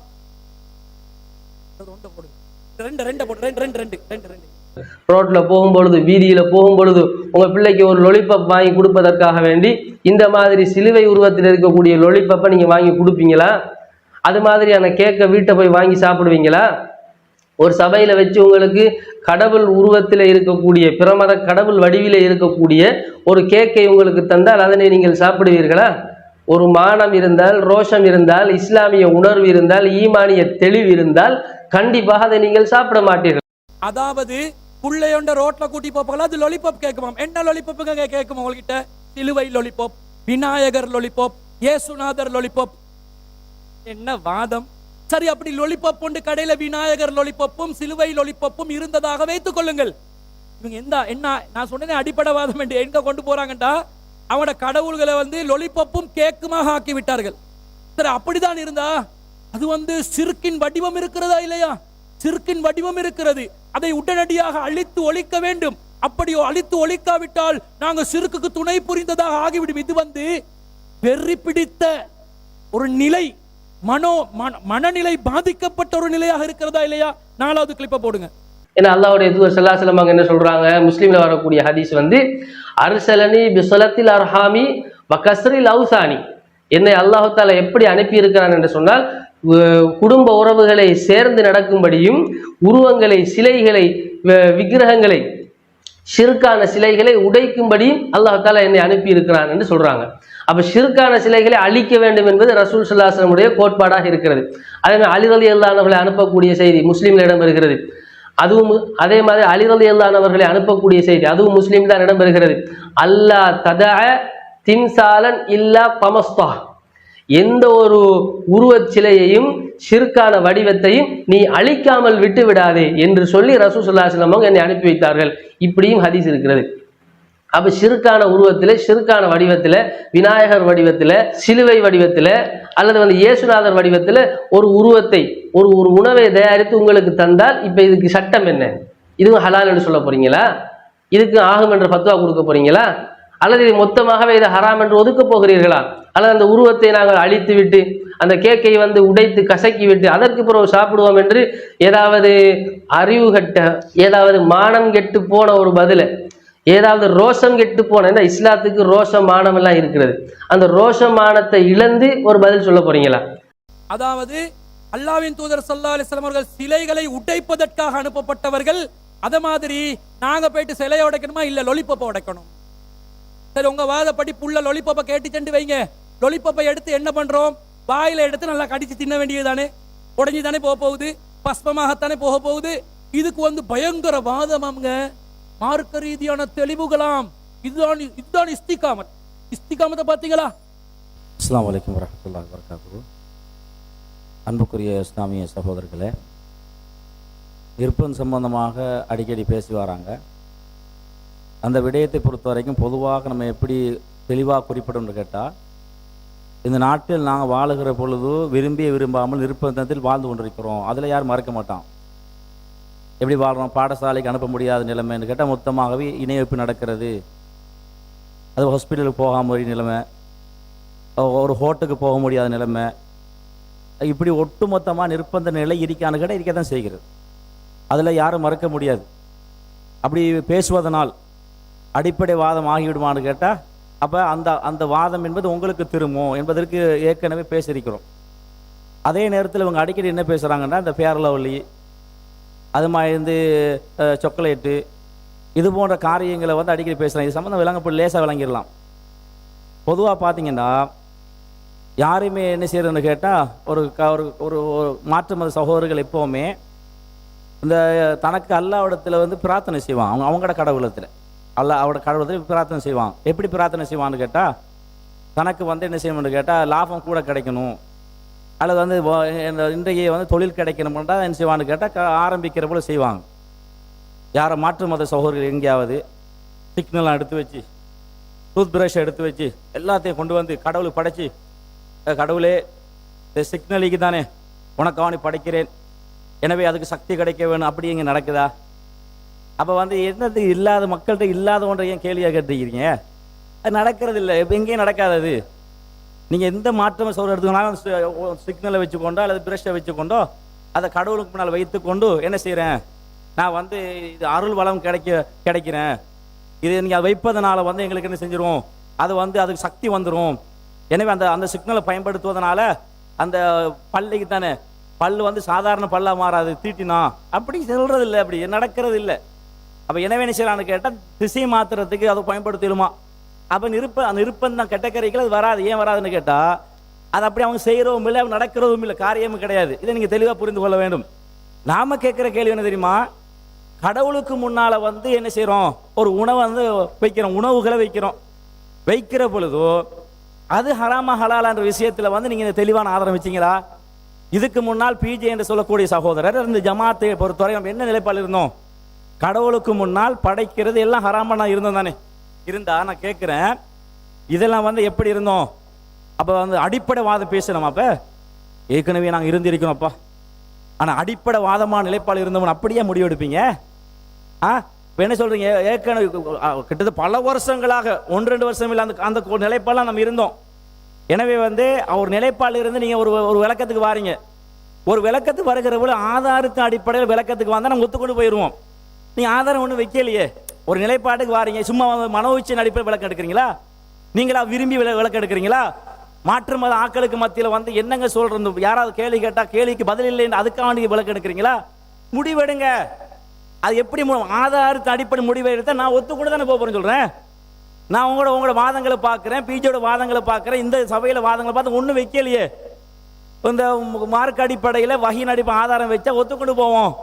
எனவே ஒரு வாதத்துக்கு உணவு சம்பந்தப்பட்ட விவகாரங்களில் உங்கள் நிலைப்பாடை நிறுவீங்க. உணவு சம்பந்தமாக, கடவுள் படைக்கிற சம்பந்தமாக, அதில் வந்து பூஜிக்கப்படும் உணவு சம்பந்தமாக அதில் வாதங்களை எடுத்து வச்சு நிரூபிச்சுட்டா அப்புறம் அடுத்த கட்டத்தை கேள்வி போகலாம். இப்படி கேள்வி வருது, இப்படி கேள்வி வருது, இப்படி கேள்வி வருது, அதுக்கு என்ன செய்யறது, அதெல்லாம் எப்போ வரும் தெரியுமா? ஒரு வாதத்தை நிறுவி இது மார்க் ஆதாரங்களை சொல்லி தெளிவுபடுத்தினது பிறகு நாங்கள் அந்த கேள்விக்கு வர மாட்டோமே. நாங்கள் சொல்லுவோம் சரி சரிங்க ஆதாரம் காட்டினது பிறகு நாங்கள் எனக்கு மறுக்கிறது, வீம்புக்கு மறுக்க முடியுமா? அது அந்த அதிகாரம் எங்கிட்ட இருக்கிறதா? இந்த ஏகத்துவ கொள்கையில் ஏன் பயணிக்கிறோம்? ஆதாரத்தின் அடிப்படையில் பயணிக்கிறோம். இன்னைக்கு தபிலி ஜமாத்து, மத்தமது ஜமாத்து, சலஃபி ஜமாத்து விட்டுப்படியா இதுக்கு வந்தோம்? குர்ஆன் சுன்னாவின் அடிப்படையில் பின்பற்ற வேணும், அதை சுவர்க்கத்துக்கு இட்டு செல்லும், அதுக்கு தானே வந்தோம். அப்போ நீங்கள் ஆதாரம் இல்லாத சொல்ல நாங்கள் பின்பற்ற சொல்கிறீங்களா? அது நடைமுறைப்படுத்த சொல்கிறீங்களா? அப்போ அதுக்கு தான் இவ்வளோ நாளும் கேட்டோம், நீ வைக்கல, ஒன்றும் வைக்கலையே, வைக்கனா இப்படி நம்ப சொல்கிறீங்களே. அப்போ எனவே அப்போ இந்த சிக்னல் கதை, இந்த லவ்லி கிரீம் கதை மற்ற விடுங்க, அதெல்லாம் ஏன் விட சொல்கிறேன் தெரியுமா? அதை பொறுத்த வரைக்கும் வந்து யாருமே செய்யல, கடவுளுக்கு முன்னால் வந்து அப்படி ஒரு வேலை செய்யறல என்ற அடிப்படை புரியணும். உண்டு. அடுத்தது சில அடிப்படையே புரியணும். இன்னொன்று வாதங்களை எடுத்து வைக்கிறேன் பாருங்க. மார்க்கத்தை எப்படி புரியணும், எப்படி புரியணும்டா ஒன்றிலிருந்து ஒன்றை புரியலாங்க. இது மார்க்கத்தில் ஒரு அடிப்படை. இந்த ஜமாத்தை பொறுத்த வரைக்கும் அவங்களாம் அப்படிதான் புரிஞ்சிக்கிறான், பிஜே அப்படிதான் புரிஞ்சிருக்கிறார், விளங்குதா? அப்போ எனவே வந்து அதை மறக்க மாட்டாங்க. இப்போ உதாரணத்துக்கு கொண்டு சொல்கிறேன் பாருங்க. இப்போ உதாரணத்துக்கு அம்பு எய்து வேட்டையாடுவோம் தானே, வேட்டையாடுகிற பொழுதோ அம்பு எய்கிறோம், பிஸ்மில்லா சொல்லி அம்பை எய்தி அது வந்து செத்துட்டா அது சாப்பிடலாமான்னா சாப்பிடலாம்.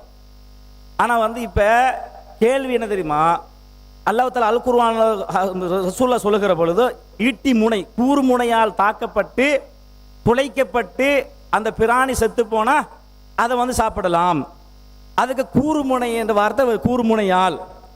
இதை வைத்து வந்து என்ன முடிவெடுக்கலாம்? துளைக்கிற வகையில் எதெல்லாம் இருக்குமோ அதை கொண்டு என்ன செய்யலாம், எல்லாத்தையும் முடிவெடுக்கலாம். உதாரணத்துக்கு வந்து இந்த புல்லட்டை வச்சு கொண்டு ஷூட் பண்ணுறான், அது வந்து என்ன செய்யணும் கேட்டால் துப்பாக்கி வச்சு கொண்டு என்ன செய்யலாம், துப்பாக்கி வச்சு கொண்டு ஷூட் பண்ணுறான். அது என்ன அந்த எதுக்கு வேட்டையாடுகிற போல அந்த வேலையை செய்கிறான், மானையோ எதையோ வேட்டையாடுவீங்கண்ணே. அப்போ வேட்டையாடுகிற பொழுது அது சாப்பிடக்கூடாண்டா அது சாப்பிடலாம். ஏன்? அது துளைச்சிட்டு போகிறது. ஒன்றிலேருந்து ஒன்று சட்டம் விளங்குறது தானே. அந்த காலத்தில் வந்து ஈட்டி முனை வந்தாலும் ஈட்டி முனையை பொறுத்த வரைக்கும் என்ன, இன்றைய காலத்தில் வந்து என்ன இருந்தால் துப்பாக்கி இந்த புல்லட் தான் இருக்கிறது. ஆனால் புல்லட் இருப்பதனால கேள்வி கேட்கலுமா? இல்லை, அந்த காலத்தில் ஈட்டி தான் இருந்தாங்க, ஈட்டியை வச்சு ஈட்டியை மட்டும்தான் விளங்கணும். அப்போ துப்பாக்கியை வச்சு அது விளங்க முடியாதுன்னு சொல்ல முடியுமா? இல்லை, அதில் என்னென்ன அர்த்தம் வைக்கிறது, துளைக்கிறது எதெல்லாம் வருமோ அதெல்லாம் குறிக்கும். இதை சகோதரர் பிஜின்னு சொல்றாரு, ஹராம் ஹலால் என்ற புக்கில் அவர் அழகா எழுதிக்கிறாரு. அப்போ அது தெளிவான ஏற்றுக்கொள்ள தானே வேணும். எப்படி ஒன்றிலிருந்து ஒன்று புரியலாம். அங்கே ஈட்டி முனையில் வந்தாலும் கூட துளைக்கிற எதை கொண்டு நீங்கள் பயன்படுத்தினாலும் அன்றைய காலத்தில் அது புல்லட் இது இல்லையே, அதை விளங்கலாம்ன்றா உங்க வாத பிரகாரம் இறைச்சின்றே வச்சுக்கொள்ளுங்க. இன்னொரு கடவுளுக்கு முன்னால் படைக்கிற அம்சம் வருகிற போது இறைச்சி என்பது உணவு சாப்பிடுவது, அதை வைத்து எதெல்லாம் உணவாக அது கடவுள் நான் படைக்கிறானோ அத்தனையும் விளங்க முடியாதா, புரிய முடியாதா? அப்ப நிறைய ஆதாரங்களை நேரடி ஆதாரம் செஞ்சிட்டோம், காட்டிட்டோம். உகில்லை என்ற வார்த்தை என சத்தம் விடப்பட்டவை என்பது எல்லாத்தையும் குறிக்கும் ஆதாரத்தை வச்சிட்டோம், தெளிவா வச்சிட்டோம். அவங்க வைக்க முடியல. ஆனால் உங்களுக்கு விளங்க வைப்பதற்காக வேண்டி, புரிய வைப்பதற்காக வேண்டி செய்யணும்னு கேட்டா ஒன்றிலிருந்து ஒன்றை விளங்கி சட்டம் எடுக்க முடியும். அதை நீங்கள் எடுத்திருக்கிறீங்க, அதை மறுக்க மாட்டீங்க என்பதற்கு இந்த செய்தியை சொல்றோம் என்ற அடிப்படை புரிகிறோம்.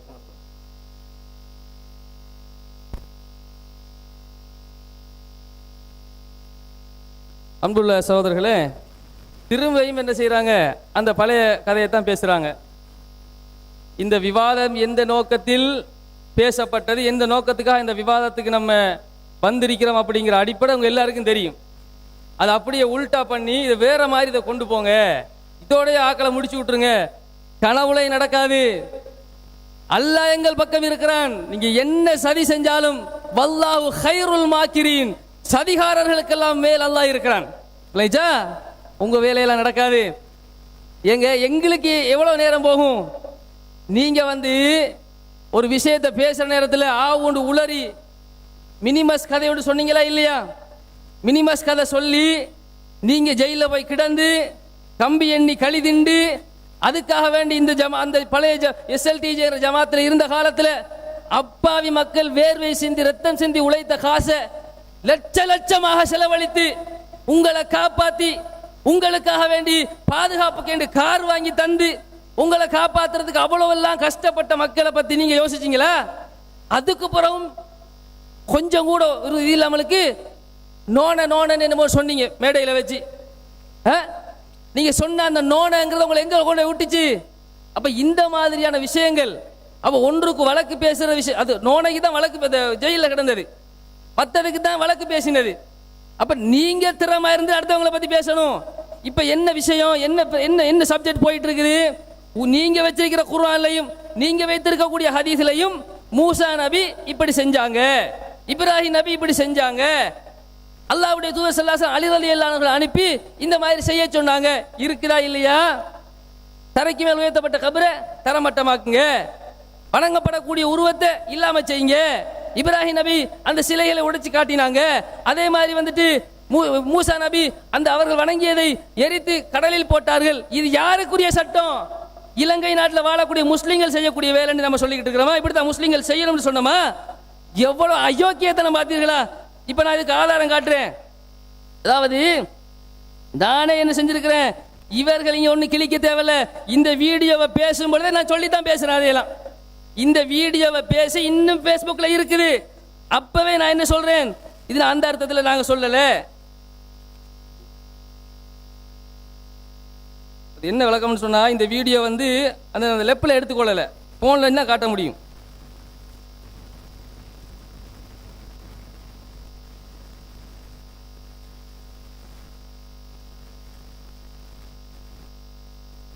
ஹராமான பொம்மையாக மாறிவிடுகிறது, அழிக்கப்பட வேண்டிய ஒன்றாக மாறிவிடுகிறது. அதுக்காண்டி பிரபல கடவுள்களை அழிக்க வேண்டும் என்று நாங்கள் சொல்லவில்லை. அந்த அதிகாரத்தை நமக்கு இஸ்லாம் தரவில்லை. அவர்களுடைய கடவுள்களை திட்டாதீர்கள் என்று கூட நமக்கு இஸ்லாம் தெளிவாக சொல்லி இருக்கிறது. அதனால நமக்கு சட்டம் என்னவென்று சொன்னால் அதிலிருந்து நாங்கள் விலகிக் கொள்ள வேண்டும். அது ஹராமானது, நிரந்தர நரகத்தை ஒரு வணக்கம் தான். எப்படி நாங்கள் ரப்பாக ஏற்றுக்கொண்டிருப்பது இஸ்லாத்திலே ஒரு வணக்கமாக இருக்கிறதோ ஹராமாக்கப்படல. ஆனால் எந்த பொம்மை, எந்த விக்கிரகம், எந்த உருவ சிலை இது கடவுள் சிலை, கடவுளுடைய ஆற்றல் பெற்ற ஒரு சிலை, இதுதான் கடவுள் என்று சக்தி பொருந்திய ஒன்றாக பார்க்கப்படுகிறதோ அப்பொழுது விளையாட்டு பொம்மையாக இருந்த பொம்மை ஹராமான பொம்மையாக மாறிவிடுகிறது, அழிக்கப்பட வேண்டிய ஒன்றாக மாறிவிடுகிறது. அதுக்காண்டி பிரபல கடவுள்களை அழிக்க வேண்டும் என்று நாங்கள் சொல்லவில்லை. அந்த அதிகாரத்தை நமக்கு இஸ்லாம் தரவில்லை. விளங்கிருச்சா? நீங்க எங்களுக்கு ஒண்ணு நாட்டு சட்டத்தை படிச்சு தர தேவையில்ல. எந்த கோர்ட்டுல போனாலும் இதை வச்சு பேசுவோம். நாங்க எங்க கொள்கை என்ன, எங்க கருத்து என்ன, விளக்கம் என்ன எங்க கிட்ட கேளுங்கயா, நாங்க விளங்கப்படுத்துறோம். அண்ணன் சொன்ன அயோக்கியத்தனமான கருத்தை வச்சு இங்க விவாத திசை திருப்ப வந்தீங்கன்னு சொன்னா நடக்கிறது வேற. அதனால என்ன செஞ்சுக்கிறோம், உண்மையை பேசுங்க, நியாயத்தை பேசுங்க, சத்தியத்தை பேசுங்க. ஆதாரங்கள் எத்தனையோ இருக்கிறது, அள்ளி போடணும், நிறைய டைம் இல்லாம இருக்கிறது. எங்க பேசிக்கிட்டு இருக்க பாத்தீங்களா? அதனால இதோட நிப்பாட்டிக்கங்க.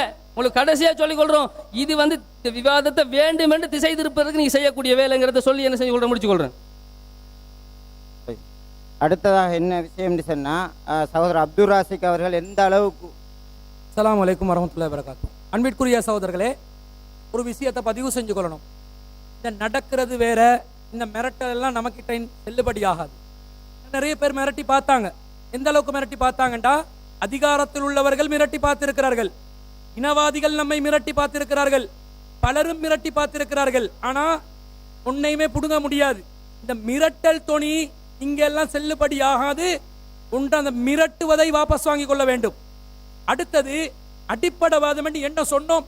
இவர்கள் தான் தெளிவாக சிலைகளை உடைப்பதற்காகத்தான் அல்லாஹ்வின் தூதரை அனுப்பியிருக்கிறார்கள் என்ற ஹதீஸை மேற்கோள் காட்டி, உயர்த்து கட்டப்படும் அனைத்து கபறுகளையும் தரைமட்டமாக்க வேண்டும், திம்சாலுகளை உடைத்து நொறுக்க வேண்டும் என்று அலி ரலியல்லாஹு அன்ஹு அவர்களை அனுப்பிய செய்தியை சொல்லி காட்டி, சிறுக்கை ஒழித்து கட்டுவதற்காக அல்லாஹ்வின் தூதர் ஸல்லல்லாஹு அலைஹி வஸல்லம் அவர்கள் அனுப்பப்பட்டார்கள் என்பதை சொல்லி என்ன சொல்கிறார்கள்? பூஜை செய்யப்பட்ட உணவும் சிறுக்கின் நிலையில் இருக்கிறது, எனவே அதுவும் ஒழித்து கட்டப்பட வேண்டும் என்பதுதான் இவர்களுடைய வாதம். இவர்களுடைய நிலை என்ன? சிலைகளை உடைப்பதற்கு இவர்கள் மக்களை தூண்டுகிறார்கள் என்று நாங்களும் சொல்லவில்லை. நாங்கள் எதை அடிப்படைவாதம் என்று சொல்கிறோம்? பூஜை செய்யப்பட்ட பொருட்கள் இயல்பாகவே ஹராமாகி விடுகிறது, நிர்பந்தத்தில் தான் அது ஹலாலாகி விடுகிறது என்று சொல்லி, இல்லாத ஒரு நிர்பந்தத்தை இவர்களாக ஏற்படுத்தி கொண்டு இவர்கள் அதை ஹலாலாக்கி கொள்கிறார்களே. உங்கள் வாதப்படி அதிகாரம் இருக்கும் போது சிறுக்கை ஒழிப்பதற்காக இஸ்லாமிய அரசாங்கம் செய்த வேலையை நீங்கள் செய்ய வேண்டும் என்று சொல்லவில்லை. உங்களுடைய சக்திக்குட்பட்ட ஏன் சன்லைட் கட்டியை உங்களால் தகர்த்தெறிய முடியவில்லை? ஏன் தீப்பெட்டியை உங்களால் தகர்த்தெறிய முடியவில்லை? ஏன் உங்களுக்கு பேரன் லவ்லியை தகர்த்தெறிய முடியவில்லை? இதுதான் கேள்வி.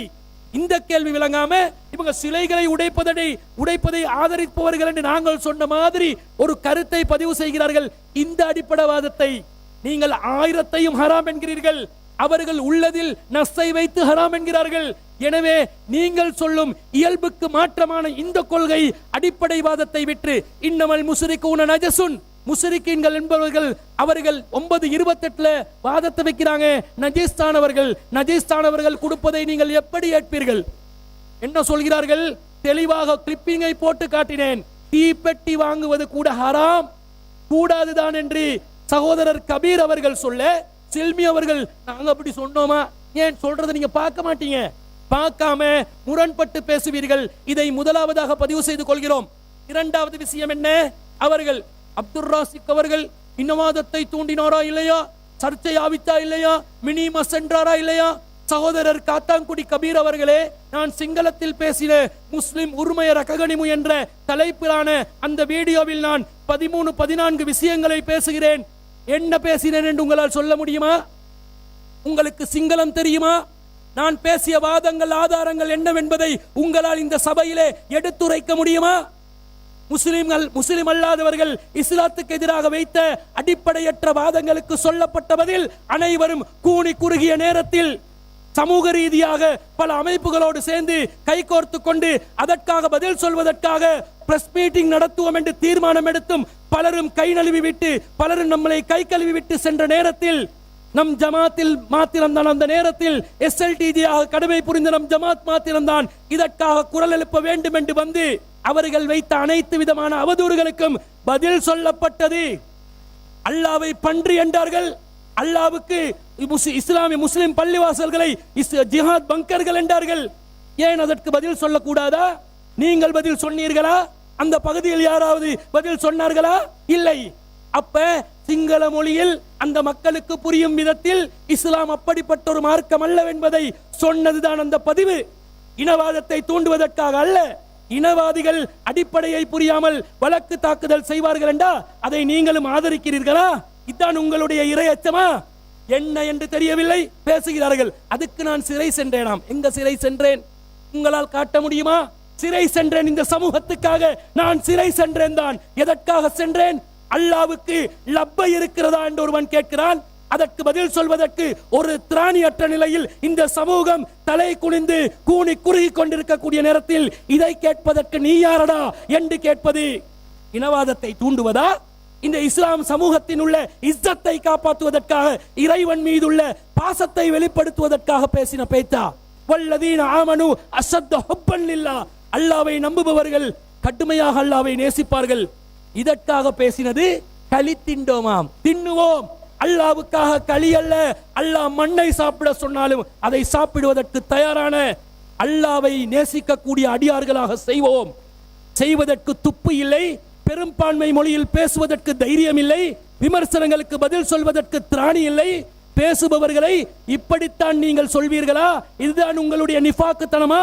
ஜமாத்தில் இருந்த நேரத்தில் எல்லாம் அவசியமற்ற விஷயமுக்கு இவரை களி சாப்பிட்டு வந்ததற்கு லட்சோப லட்சங்களாக நாங்கள் செலவழித்தது வீணான ஒரு காரியம்தான் என்று சொல்லி அல்லாஹ்வுடைய கண்ணியத்தை பாதுகாப்பதற்கு பேசியதற்கு நீங்கள் லட்சங்கள் அல்ல கோடிகள் செலவழித்தாலும் அது ஈடாகுமா? என்ன பேசுறீங்க? அறிந்து பேசுகிறீர்களா, அறியாமல் பேசுகிறீர்களா? ஒரு விஷயத்திலும் விளக்கம் இல்லாமல் பேசுவதை நாங்கள் பார்க்கிறோம். அன்பிற்குரியவர்களே, விஷயத்துக்குள்ள வருவோம். என்ன சொல்றாங்க? சிறுக்குல 4 வகை. அதாவது மக்களுக்கு புரிந்து கொள்வதற்காக தில் ஜங் ஜக் ஜெய், இந்த 4 ஜெயினுடைய வீடியோவை போடுங்கள். 30வது கிளிப் கொஞ்சம் போட்டு காட்டு, நினைவு காட்டுங்க. ஒரு ஷிர்கை பொறுத்தவரையில ஒரு பொருளை கடவுளாக வணங்குகிறார்கள் என்று சொன்னால் அதுதான் முதல் தர ஷிர்கு. ஷிர்கிலே மிக கடுமையானது உச்சகட்ட ஷிர்கு. இந்த பொருள் தான் கடவுள், இதான் என்னை படைத்த கடவுள், இந்த உலகத்தை ஆளக்கூடிய கடவுள் இதுதான் என்று ஒரு பொருளை, ஒன்றை கடவுள் என்று சொல்வது, ஒரு சிலையை, ஒரு ஓவியத்தை. இது முதலாவது வகை, முதல் தரம். அதே நேரம் இரண்டாவது வகை, இரண்டாவது தரம் எது என்று கேட்டால், ஒரு பொருள் கடவுள் என்று சொல்ல மாட்டாங்க, கடவுளினுடைய சக்தியை பெற்ற பொருள் அப்படின்னு சொல்லுவாங்க. இப்போ உதாரணமாக ஒரு பொங்கல் அல்லது ஒரு படையல் அல்லது ஒரு எலுமிச்சம்பழம் அல்லது ஒரு தேங்காய் இருக்குன்னு வச்சுக்கொள்ளுங்களேன். இது கடவுளினுடைய அற்புதத்தை, கடவுளினுடைய ஆற்றலை வெளிப்படுத்தக்கூடியது. இந்த தேங்காயில் இருக்கக்கூடிய 3 கண்களும் 3 தேவர்களை, 3 கடவுள்களை குறிக்கக்கூடியது அப்படின்லாம் அதுக்கு ஒரு வியாக்கியானம் கொடுப்பாங்க. எலுமிச்சம்பழத்துக்கு ஒரு வியாக்கியானம் கொடுப்பாங்க. இந்த பொங்கல், இந்த படையல் நேரடியாக கடவுளுடைய அன்பையும் அருளையும் சக்தியையும் வெளிப்படுத்தக்கூடியது. இதுல கடவுளினுடைய ஆற்றல் இந்த பொங்கலுக்குள்ள இருக்குது, இந்த படையல்ல இருக்குது, இந்த உணவுல இருக்குதுன்னு சொல்லி நம்புவாங்க. இந்த மாதிரி சொல்லக்கூடிய விஷயம் பிரசாதம் என்று சொல்லுவாங்க. இது 2வது வகை ஷிர்கு. ஏன்னா அதை கடவுள் என்று சொல்றது இல்லை, கடவுளாக அதை வணங்குறது கிடையாது, ஆனா கடவுளினுடைய சக்தியை வெளிப்படுத்தக்கூடிய பொருள் அப்படின்னு அதை சொல்லுவாங்க. இது 2வது படித்தரம். 3வது படித்தரம் எது ஷிர்குல அப்படின்னு பாத்தீங்கன்னு சொன்னா, ஒருவர் தன்னிடத்தில் இருக்கக்கூடிய ஒரு பொருளை கடவுளிடத்துல போய் தமக்காக வேண்டி என்ன செய்வது, பூஜை செய்து எடுத்துக்கொள்வது. இப்போ ஒரு பொருள் இருக்கிறது, ஒரு வாகனம்னு வச்சுக்கொள்ளுங்களேன். புதிதாக ஒருத்தர் என்ன செய்யறாரு, ஒரு வாகனத்தை வாங்குறாரு. அந்த வாகனத்தை என்ன செய்யறாரு, ஒரு கோயிலுக்கு கொண்டு போய் அந்த வாகனத்தை பூஜை பண்றாரு. அல்லது ஒரு ஐயரை வர வச்சு அல்லது ஒரு பூஜாரியை வரவழைச்சி அவர் மூலமாக அந்த வாகனத்துக்கு ஒரு பூஜையை போடுறாருன்னு சொன்னா, இந்த பொருளை பொறுத்த வரையில இது என்ன கிடையாது, இது கடவுளினுடைய நேரடியாக, இது கடவுளும் கிடையாது, கடவுளினுடைய ஆற்றல் பெற்றதும் கிடையாது. ஆனா தன்னுடைய சொந்த தேவைக்காக என்ன பண்றாருன்னு சொன்னா, இதை பூஜை செய்யப்பட்ட பொருளா பார்க்கிறாரு. இதை பொங்கல் மாதிரி, படையல் மாதிரி இது கண்ணில் வச்சு ஒத்துறதோ, தொட்டு கும்பிடுறதோ அல்லது மரியாதை நிமித்தம் உயரத்துல வைக்கிறதோ கிடையாது. ரோட்லாம் கிடக்கும் வாகனம், வெயில தான் கிடக்கும், மழையில தான் கிடக்கும், புழுதி அடிச்சு போய் கிடக்கும். அப்ப இது 3வது ஸ்டேஜ். இது ஷிர்கு தான். இந்த வாகனத்தை பொறுத்தவரையில பூஜை செய்யப்பட்டதான், இது ஷிர்கு தான். ஆனா இது எந்த ஸ்டேஜ்ல இருக்குது, 3வது ஸ்டேஜ்ல இது இருக்கிறது. இது 3வதாச்சா. 4வது ஸ்டேஜ் என்ன அப்படி என்று பார்த்தால், பிறருக்கு விற்பனை செய்வதற்காக வேண்டி, தன்னுடைய சொந்த லாபத்துக்காக வேண்டி, உழைப்புக்காக வேண்டி ஒரு பொருளை பூஜை செய்து என்ன செய்வது என்று சொன்னா விற்பனை செய்யறது. இந்த பொருளை பொறுத்தவரையில இதை காலையில ஐயரை கூட்டி அதுக்கு பூஜை போட்டு விற்பனை செஞ்சாலும் சரி, இவங்களே மந்திரங்களை ஜெபிச்சு விளக்கை ஏற்றி கற்பூர தீபத்தை ஆட்டி ஆரத்தி எடுத்து அந்த பொருள்களுக்கு பொட்டு வச்சு அதுக்கு பின்னால அந்த பொருளை விற்பனை செஞ்சாலும் சரி, இது எந்த ஸ்டேஜில் இருக்கிறது என்று கேட்டால், இது அந்த வாகனத்துக்கு கொடுக்கக்கூடிய மரியாதையை கூட இதுக்கு கொடுக்க மாட்டான். ஏன்னா இது தன்னுடைய தேவைக்கு பயன்படுத்தக்கூடிய தன்னுடைய பாவனை பொருள் அல்ல. இது காசுக்காக வேண்டி அடுத்தவனுக்கு கொடுக்கக்கூடிய பொருள். இவனோட நோக்கம் பொருள் அல்ல. வாகனம் தனக்கு தேவை, தன்னை ஏற்றிக்கிட்டு போகக்கூடியது தன்னுடைய வாகனம். ஆனா கடையில வச்சு விற்கக்கூடிய அரிசியோ சீனியோ பருப்போ அல்லது துணியோ துணிமணியோ எதை எடுத்துக்கிட்டாலும் இங்க வந்து அந்த அந்த அந்த பொருள் வந்து என்ன கிடையாது, இவனுடைய பாவனை பொருள் அல்ல, இவனுக்கு சொந்தமானதா இருக்கும். ஆனா இது அடுத்தவனுக்கு கொடுக்க வேண்டியது. அடுத்தவன் வீட்டுக்கு போய் அந்த சீனியை பாவிப்பான், அரிசியை பயன்படுத்துவான், துணியை பயன்படுத்துவானே தவிர இவனுடைய நோக்கம் காசு தான். அப்ப பூஜை பொருள்ல வந்துட்டு இந்த விற்பனை பொருளை பொறுத்தவரையில அதை எடுத்துக்கிட்டீங்கன்னு சொன்னா இது 4வது ஸ்டேஜ்ல இருக்குது. அப்போ ஷிர்கிலேயே வந்துட்டு ஒரு பொருளை கடவுளா பார்க்கறது ஒன்று இருக்கிறது, கடவுளினுடைய சக்தியை வெளிப்படுத்தக்கூடிய பொருள் என்ன ஒன்று இருக்கிறது, தம்முடைய சொந்த பாவனைக்காக வேண்டி பூஜை செய்யப்பட்ட ஒரு பொருள் ஒன்று இருக்கிறது, அடுத்தவனுக்கு விற்று விடுவதற்காக வேண்டி அடுத்தவன் தலையில கட்டுறதுக்காக வேண்டி அதை வந்து பூஜித்து வைத்திருக்கக்கூடிய பொருள் என்ன ஒன்று இருக்கிறது. இப்படி 4 வகையான படித்தரங்கள்ல 4வது இடத்துலதான் எது வருது, இந்த பூஜை செய்யப்பட்ட பொருட்கள் வருகிறது. அதாவது சிறுக்குல 4 தரங்களை சொல்லி நான் பிரித்தேன். எப்படி பிரித்தேன் தெரியுமா? ஏன் நீங்கள் நுணுக்கமான சிறுக்கண்டு பிரித்தீர்களா இல்லையா? முதல்ல நீங்க பிரித்ததுக்கு வருவோம் வாங்க. முதலாவது தரம் கடவுள் என்று நம்பி அவர்கள் வணங்குகிறார்கள், அதுதான் முதல் தர சிறுக்கு. உங்களுடைய இந்த வாதப்படி மக்கத்து காபிர் முதல் தர சிறுக்குல வருவானா? அவன் சிலைகளை கடவுள் என்று நம்பிதான் வணங்கினானா? அவன் அல்லாதான் வானத்தை பூமியை படைத்தவன் என்று சொல்ல இவர்கள் எந்த சிறுக்குக்கு விளக்கம் சொல்றாங்கன்னு பாருங்க. மார்க்கம் தெரியுமா? மார்க்கத்தை படிக்கிறவங்களா நீங்க, விளங்குறவங்களா நீங்க? இப்படியா வாதம் வைக்கிறது? 4 வகையாக சிறுக்க பிரிக்கிறது, தௌஹீதுக்கு எதிரானதை பிரிக்கிறது. அல்லாஹ்வும் அல்லாஹ்வுடைய ரசூலும் சொல்ல வேண்டும். சிறுக்கில் நுணுக்கம் இருக்கிறதா? ஆம் இருக்கிறது. நாங்கள் சிறுக்கின் நுணுக்கம் 5வது வகையை சேரும் தரம் பிரித்தோமா? தரம் பிரிக்கவில்லை. நஸ்ஸின் அடிப்படையில் ஒரு ஹதீஸை முன்னிறுத்தி இந்த ஹதீஸிலிருந்து சிறுக்கின் தரத்தை விளங்கலாம் என்று கூறுகிறோம். அதை விட்டுட்டு தரம் அல்ல சிறுக்கின் நுணுக்கத்தை புரியலாம் என்று கூறுகிறோம்.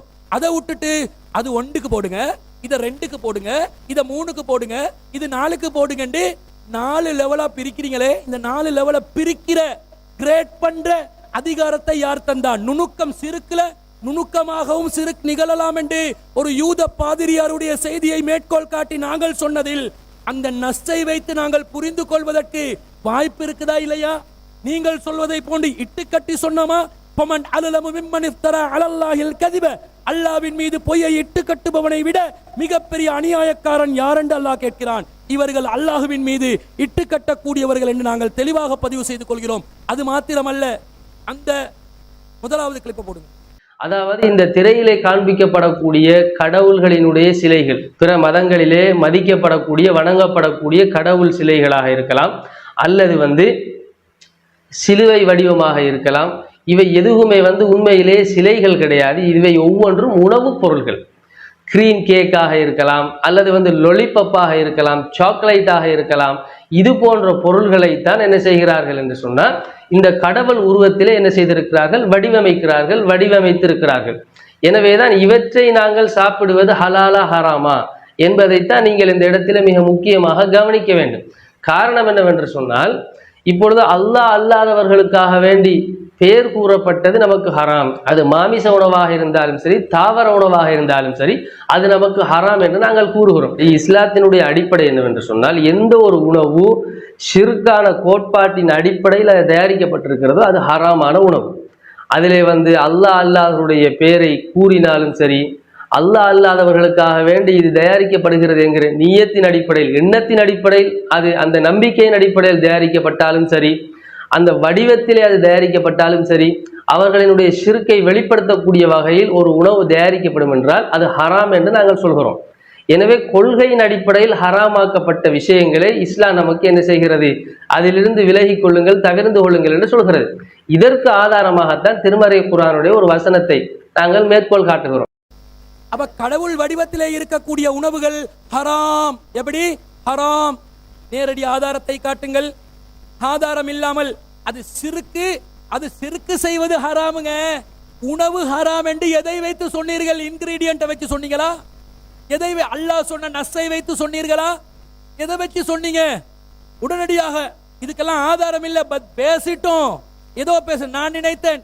ஓ சகோதரர் கபீர் மட்டும் நினைத்து அவர்தான் பேசியிருக்கிறார் போல இப்போதுதான் விளங்குகிறது. இவர்கள் அனைவரும் சேர்ந்துதான் குறிப்பிட்டு கொடுத்தாங்களோ, இப்படிதான் இருந்தார்களோ என்று நினைக்க தோன்றுகிறது. அடுத்ததாக இது என்ன அடிப்படைவாதம் என்றீங்க? இவ்வளவு காலம் பிஜே அவர்களும் அந்த இஹ்லால் செய்யப்பட்டது, சப்தமிடப்பட்டது ஹராம் என்று தானே சொன்னார்கள். அப்ப நீங்களும் அதை செய்து கொண்டுதானே இருந்தீர்கள் அப்படி என்கிறார்கள். நாங்கள் பிஜே அவர்கள் இதை ஹராம் என்று சொன்னார், இஹ்லால் என்ற வார்த்தை வருகிறது என்ற அந்த காரணத்தினால் ஹராம் என்று சொல்லும் போது வார்த்தைக்கு அர்த்தம் இருக்கிறது, அதை விளங்கி கொண்டு சொன்னோம் என்றால் அது மார்க்க ரீதியாக தவறாகி விடுமா? அந்த அர்த்தத்தை பார்த்து மேலதிகமாக ஆய்வு செய்கின்ற நேரத்தில் அதிலே உள்ள விபரீதம் புரிகிறது. அவர் சப்தமிடப்பட்டவை ஹராம் என்று சொல்லி இங்க நீங்க சொல்ற மாதிரி அடிப்படைவாதத்தை சொல்லவில்லை. ஏனென்றால் நாங்க அந்த காலத்துல அறிஞர் பிஜி அவர்கள் சொன்ன கருத்திலும் கூட பூஜிக்கப்பட்டவைகள் உங்களுடைய வாதப்படி அது ஹராம் என்று, பிஜே படையல் செய்யப்பட்டவைகளை ஹராம் என்று சொல்லி இருந்தாலும் சன்லைட் ஹராம் என்று அப்போது சொன்னோமா? தீப்பெட்டி ஹராம் என்று அப்போது சொன்னோமா? பேரன் லவ்லி ஹராம் என்று அப்போது சொன்னோமா? செங்கல்லு ஹராம் என்று அப்போது சொன்னோமா? நீங்க இப்ப என்ன சொல்றீங்க? அவன் வந்து கடையில பூஜை செஞ்சு ஆரம்பிப்பானாம், ஹரே ராமா ஹரே கிருஷ்ணா சொல்லிவிட்டால் போதும், ஓம் கிரீம் கிரீம் சொன்ன உடனே அனைத்து பொருட்களும் ஹராமாகி விடுகிறது. ஹராமா சகோதரர் கபீர் அவர்கள் என்று கேட்கும் போது ஆம் ஹராம். என்ன பண்ண இப்ப? செங்கல் வேணுமே வீடு கட்ட, மண்ணு வேணுமே வீடு கட்ட, சிமெண்ட் வேணுமே வீடு கட்டன்னு கேட்ட உடனே அது அப்படியா என்ன பண்றது? நிர்பந்தம். என்ன அழகு, என்ன வாதம், எங்க இப்ப அடிப்படை வாதம்? நாங்கள் உஹில்ல என்றதுக்கு சப்தமிடப்பட்ட கருத்தை வைத்து முடிவு செய்த நேரத்தில் கூட செங்கல்லை ஹராமாக்கவில்லை, சன்லைட்டை ஹராமாக்கவில்லை, ரின்சோவை ஹராமாக்கவில்லை, இவர்களுடைய பட்பசைகளை நாங்கள் ஹராமாக்கவில்லை. இது காவிரும் ஹராம், முஸ்லிம்டையும் ஹராம், எல்லாத்திலையும் ஹராம். அறாத்திலே வாழக்கூடிய, இன்னும் சொல்ல போனால் அல்லாவின் தூதருடைய காலத்திலும் படையல் செய்திருக்கிறார்களா இல்லையா? அரிசியில படையல் செய்திருக்கிற பயிர்கள்ல படையல் செய்திருக்கிறார்களா இல்லையா?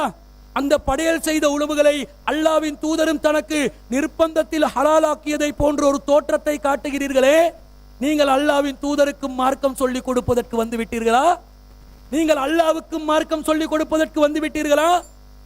அஸ்ஸலாமு அலைக்கும் வரஹ்மத்துல்லாஹி வபரகாத்துஹு. அன்புக்குரிய இஸ்லாமிய சகோதரர்களே, பூஜிக்கப்பட்ட உணவு தொடர்பாக நாம் பல்வேறுபட்ட ஆதாரங்களை ஆரம்பத்தில் அடுக்கி வைத்த அந்த தருணத்தில் சகோதரர் அப்துல் ராசிக் அவர்கள் ஆதாரங்களை காணுகிற போது ஆங்காங்கே அங்கலாய்ந்து ஏதாவது குறைகள் இருக்கின்றதா என்று தேடி ஏதோ ஒரு குறையை பெனாரிலே கண்டுபிடிச்சிட்டார். அப்போ அந்த சந்தர்ப்பத்தில் இல்லை நான் குத்து வைக்கல, பெரிய ஒரு ஆய்வு கண்டுபிடிப்பு, சரி பெரிய ஒரு கலையின் அடிப்படையில் கண்டுபிடிச்சிட்டார். சரி, அந்த கலையை கண்டுபிடிச்சா அதை நாங்கள் ஏற்றுக்கொண்டு அதை திருத்துற வேலை யாரு? இப்போ செல்றாள், இவர்கள் ஒப்பந்தத்தை மீறி விட்டார்கள், இவர்கள் அத்துமீறி போறார்கள். அத்துமீறின நாங்களா நீங்களா? இந்த வேலையை, இந்த லானாக்கு பிழை, குத்து வைக்கல அது பிழை, அந்த வேலையை நாங்கள் ஏற்றுக்கொண்டு நாங்கள் செய்யறதுக்கு மார்க்கர் வாங்கிட்டு வந்துட்டோம். சரி பாருங்க, வாங்கிட்டு வந்தோம் திருத்தி கொள்றதுக்கா? நாங்கள் திருத்த வேண்டிய வேலையை நீங்கள் எப்படி திருத்துவீங்க? அப்போ இது ஒப்பந்த அந்த என்ன போட்டுறீங்க? நீங்கள் உங்களோட நேர கணிப்பாளரை வச்சு திருத்தினீங்களா? நேர கணிப்பாளருக்கு என்ன வேலை? நேரத்தை கணிக்கிற வேலையா, எங்களோட ஒப்பந்தத்தை வந்து திருத்துற வேலையா? எங்களோட நிலைப்பாடை திருத்துற வேலைக்கு அதிகாரத்தை யார் தந்தா? அப்போ யார் ஒப்பந்தத்தை மீறி போறா? அடுத்தது ஒப்பந்தத்தை மீறி விட்டார்கள் சொல்லிட்டு தக்லீதை தூக்குனாரு. தக்லீதில் அந்த ஒப்பந்தத்திலே படாத பாடுபட்டு அந்த தக்லீதின்ற வார்த்தையை போற்றாதங்க, தவறானவர்கள் சொல்லி போடுங்கன்னு சொல்லி அப்துல் ராசி கெஞ்சினு நான் பார்த்தோம். அப்ப அதை கொண்டு வந்து தக்லீத்வாதிகள் யாரு? தக்லீத்வாதிகள் ஒரு கருத்தை முன்வைக்கிற ஒரு விஷயத்துல பாருங்க, பிஜே இது இவர்கள் கோமாவில் இருந்தார்கள். என்ன விடயத்துல? பிஜே 72 கூட்டத்தில் வரலாறுகளை உட்டடிக்கலாம் என்கிற அடிப்படையில் இமாம்கள் ஒரு கருத்தை சொன்னால் அந்த கருத்தை ஏற்றுக்கொள்ளலாம், சனது தேவையில்ல, அதை ஏற்றுக்கொண்டுட்டு போகலாம். பல வருடங்கள் பேசிய அந்த விடயத்தை அன்றிலிருந்து நீங்கள் எதிர்க்காமல் இப்படி நீங்கள் எப்படி கூறுவீர்கள்? வாதம் கோமாவில் இருந்தாண்டு கேட்கா எப்படி வாதம்? அப்ப உங்களை போல மூளை அடகு வச்சுட்டு இருக்க சொல்றீங்களா? இதே வாதத்தை தான் பூஜிக்கப்பட்ட உணவு ஹராம் என்கிற விடயத்தில் சகோதரர் பிஜே பல வருடங்கள் பேசியதன் பிற்பாடு அது இப்போது சமகாலத்திலே அது ஹராம் என்று பேசுகிற சந்தர்ப்பத்தில் அது வரைக்கும் வாய் திறக்காமல் பிஜே சொன்ன பிறகு மாற்றுகின்ற அடிப்படையில் இருக்கின்றார்கள் என்றால் அப்ப நீங்க கோமாவுலன்னு சொல்லப்படா மூளை அடகு வைத்தவர்கள் என்பது உறுதியாகுதா இல்லையா? இப்ப நாங்களாவது நிலைப்பாட்டை மாற்றி தௌஹீத் என்கிற அடிப்படையில் யதார்த்தத்தை புரிந்து உண்மையை புரிந்து அப்படியெல்லாம் சனதலாம் ஏதோ ஒரு ஆதாரத்தை நிறுவுவதற்கு, ஒரு சட்டத்தை ஏற்படுத்துவதற்கு, ஹராமா ஹலாலா என்று பார்ப்பதற்கு அந்த விடயத்திலே அறிவிப்பாளர்கள் தேவை. எனவே அந்த அறிவிப்பாளர் விடயத்தில் உட்டடித்திருக்கின்றார் என்று வாதத்தை சொல்லுகிற போது நீங்கள் அப்படி மாற்றிக்கொள்ளக்கூடாது, அப்படி மாற்றக்கூடாது, எங்களை போன்று நீங்கள் இருக்க வேண்டும் என்று நீங்கள் எங்களை நிர்பந்திப்பதற்கு நீங்கள் யார்? இந்த விடயம் எங்களுக்கு அழகாக தெளிவாக பார்க்கின்றோம். அதே போன்று இன்னும் ஒரு விடயத்தை சுட்டிக்காட்ட வேண்டும். நாம் சொல்லுகின்றோம், நீங்கள் ஆதாரத்தை நீங்கள் வஹீயிலிருந்து சொல்லுங்கள். நாங்கள் எப்படி இந்த உஹில்ல என்பதற்கு நாங்கள் எப்படி அல் குர்ஆனிய வசனங்களை அடுக்கி அடுக்கி ஆதாரங்களை உங்களுக்கு சமர்ப்பித்தோமோ அந்த அடிப்படையில் நீங்கள் எங்களுக்கு சமர்ப்பிங்கள் என்று சொன்னால், இல்லை இல்லை, நாங்கள் சமர்ப்பிப்போம் இமாம்களை கொண்டுதான் நிறுவுவோம் என்று வரக்கூடிய விடயத்தை பார்க்கின்றோம். அவர்களுக்கு அறிவுரையாக கூறிக்கொள்கின்றேன். அல்லாஹு தஆலா திருமறையிலே குறிப்பிடுகிறான், பைன் தனாஸதும் ஃபி ஷைஇன் ஃபருத்தூஹு இலல்லாஹி வர் ரசூல்.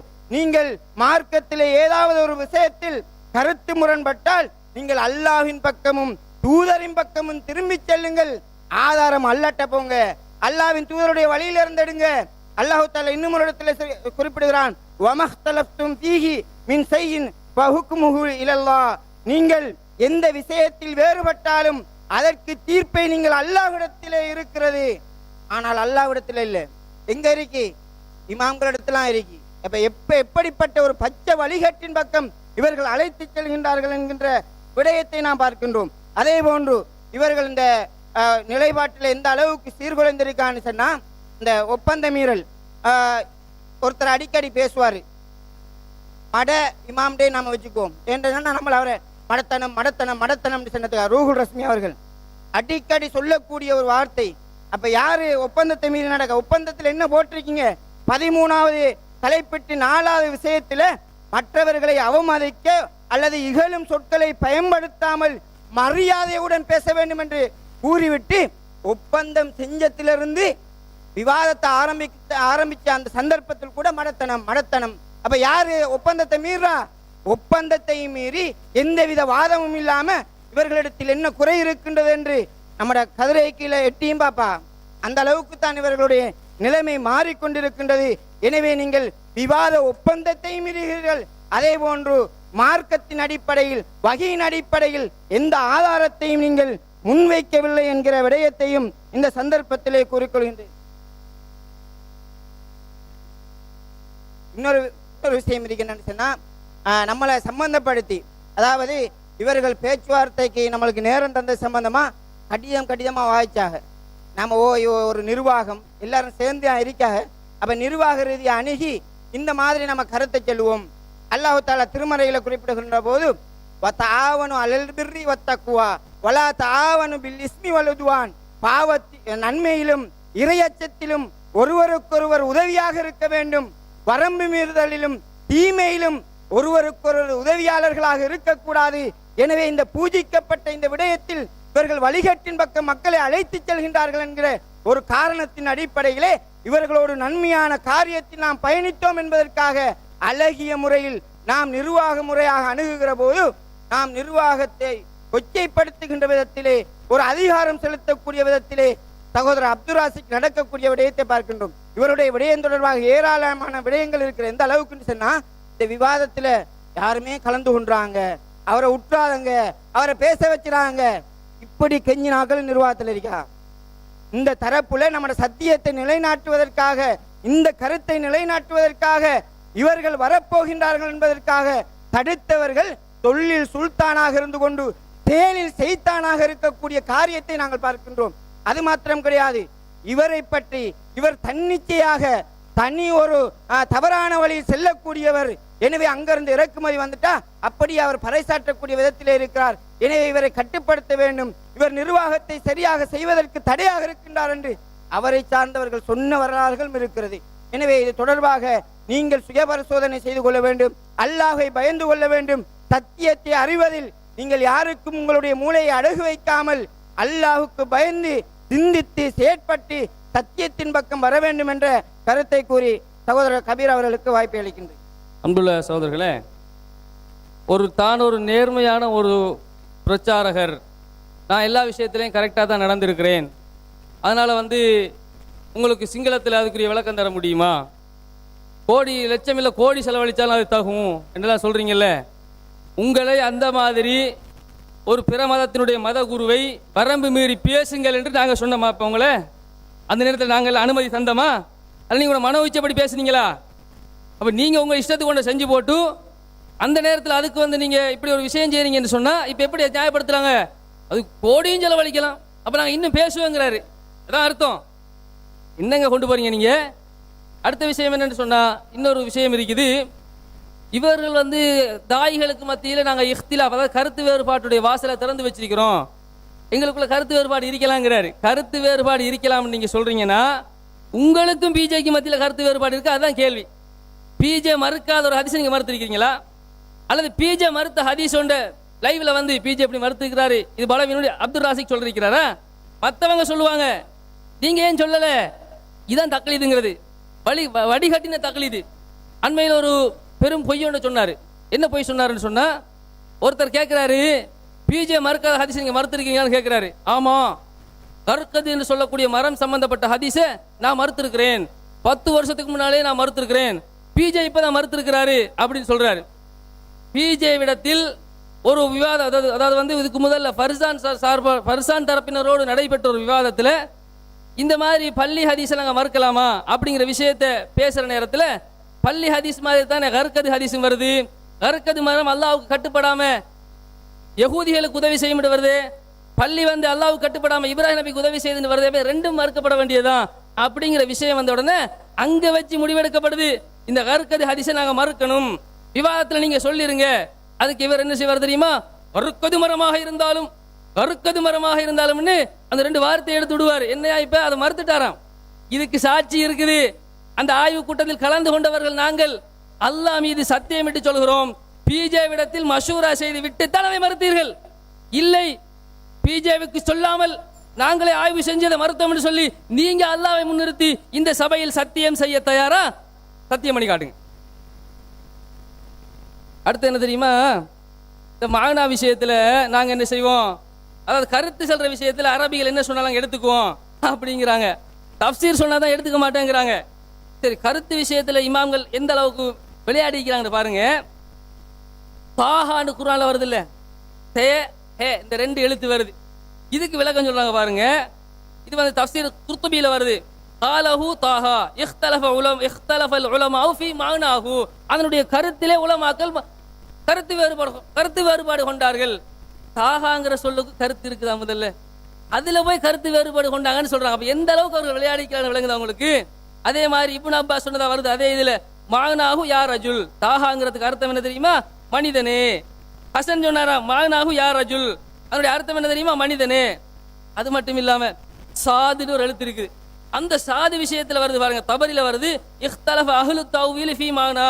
இதனுடைய அர்த்தத்திலே விரிவுரையாளர்கள் மாற்று கருத்து கொண்டார்கள், கருத்து வேறுபடுவார்கள். சாதுங்கிறதுல அர்த்தம் இருக்குதாங்க. முதல்ல அதுக்கு ஒருத்தர் சொல்றாரு, என்ன தெரியுமா? சாதுன்னா என்ன தெரியுமா? சதகல்லா, அல்லாஹ் தஆலா உண்மை சொன்னான். இது தபரில வருது. அதே மாதிரி பாருங்க, நீங்க தாஹா விஷயம் இருக்குது இல்ல, தாஹா விஷயத்தை பத்தி பேசுற நேரத்தில் மஅனாஹு யா ரஜுல், இது மஅனா அதனுடைய அர்த்தம் யா ரஜுல் அப்படிங்கிறாரு. அப்ப நான் என்ன கேட்கிறேன்னு சொன்னா, இதனுடைய மஅனா தாவீல் மஅனான்னு சொல்றீங்களா, தாவீல்னு சொல்றீங்களா? அப்ப மஅனாவை நீங்க ஏத்துக்கொள்றீங்களா, தாவீலை ஏத்துக்கொள்றீங்களா? தபஹ என்பது மஅனாவா? அதாவது துபிக, அதாவது உஹில்ல என்று சொன்னா பூஜிக்கப்பட்டது என்கிற வார்த்தைக்கு துபிகங்கிற அர்த்தம் கொடுக்குறீங்க. இது மஅனாவா, அதாவது அர்த்தமா அல்லது விளக்கமா? விளக்கத்தை ஏத்துக்க மாட்டேன், அர்த்தத்தை தான் ஏற்றுக்கொள்ளுங்கிறீங்க. இங்க என்ன வருது? மஅனாஹு யா ரஜுல், சாதுங்கிற எழுத்துக்கே அர்த்தம் இருக்குது, மஅனா இருக்குதுங்கிறாங்க. அடுத்த மணி ஓசைக்கு பின்னால் தொகுப்புரை வழங்கப்படும். முதலாவது தொகுப்புரை டிடிஜே சார்பாக 20 நிமிடம் வழங்கப்படும். அதைத் தொடர்ந்து 3 நிமிட இடைவேளைக்கு பின்னால் கபீர் தரப்பு தொகுப்புரை வழங்குவார்கள். இன்ஷா அல்லாஹ் அந்த மணியடிப்பை தொடர்ந்து ஆரம்பமாகும். அஸ்ஸலாமு அலைக்கும் வரஹ்மத்துல்லாஹி வபரகாத்துஹு. அன்பிற்குரிய சகோதரர்களே, அல்லாஹ் அல்லாதவர்களுக்காக பூஜை செய்யப்பட்டவைகள் ஹலாலா ஹராமா என்பதுதான் இன்றைய விவாத தலைப்பாக இருக்கிறது. அந்த விவாத தலைப்பிலே சிலோன் தௌஹீத் ஜமாத் சார்பாக நாம் என்ன நிலைப்பாட்டை எடுத்திருக்கிறோம் என்று சொன்னா, அல் குர்ஆன்ல வரக்கூடிய 5:3 2:173, 6:145, 16:115 ஆகிய வசனங்களில் வரக்கூடிய வமா உஹில்ல லிகைரில்லாஹி பிஹி என்ற வரக்கூடிய வசனம் அல்லாஹ் அல்லாதவர்களுக்காக அறுத்து பலியிடுதலை தான் குறிக்கிறது.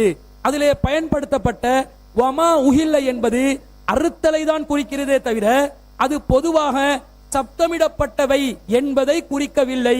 என்ன காரணம்?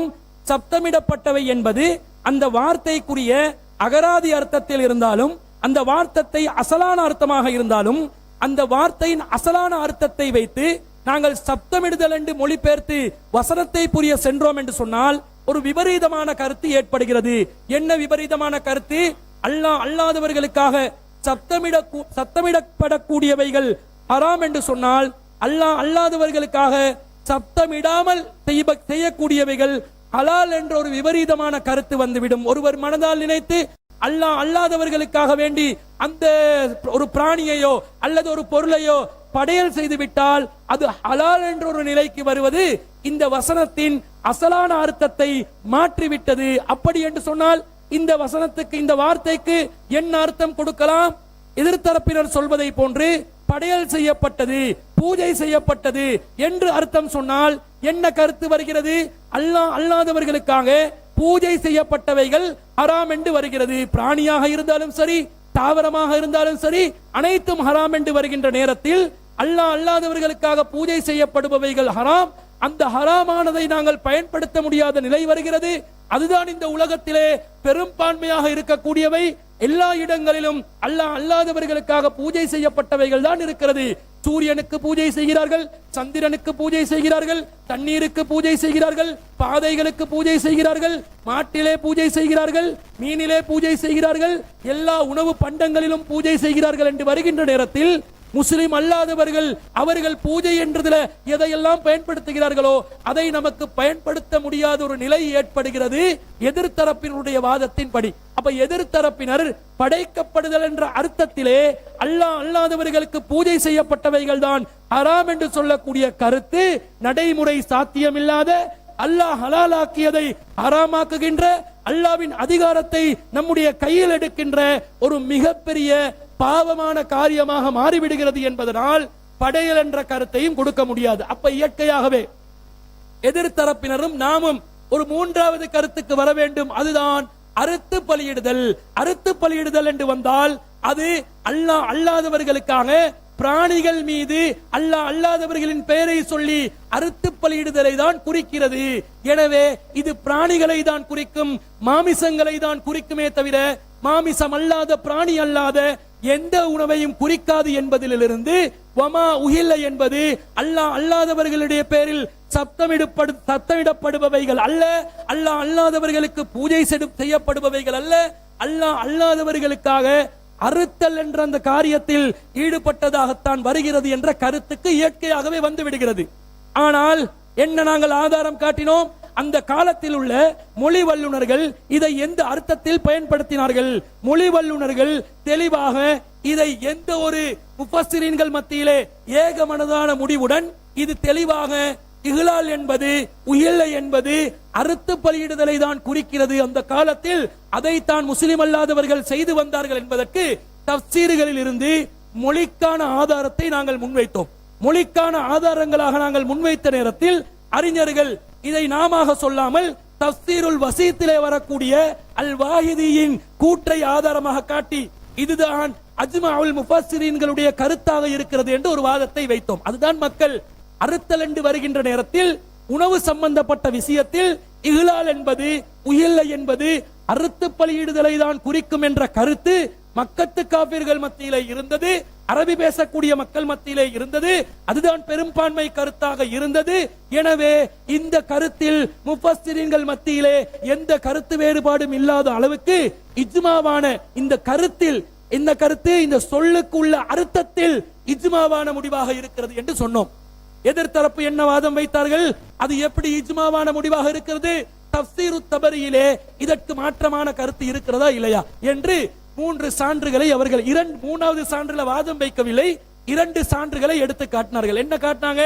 வகால ஆகரூன மஅனா தாலிக, சிலர் இதுக்கு என்ன கருத்து சொல்றாங்கன்னா, மா துக்கிர அலைஹி கைருஸ்முல்லாஹி, இதுக்கு அல்லாஹ் அல்லாதவர்கள் அல்லாஹ்வின் பேர் அல்லாஹ் அல்லாதவர்களின் பெயரை சில பொருட்கள் மீது பயன்படுத்தும், சில பிராணிகள் மீது பயன்படுத்துவது, இஸ்முல்லாஹி அலைஹி, சிலவற்றின் மீது உயிரினங்கள் மீது அல்லாஹ் அல்லாதவர்களுடைய பெயரை பயன்படுத்துற கருத்து இருக்குது என்றதை சொன்னாங்க.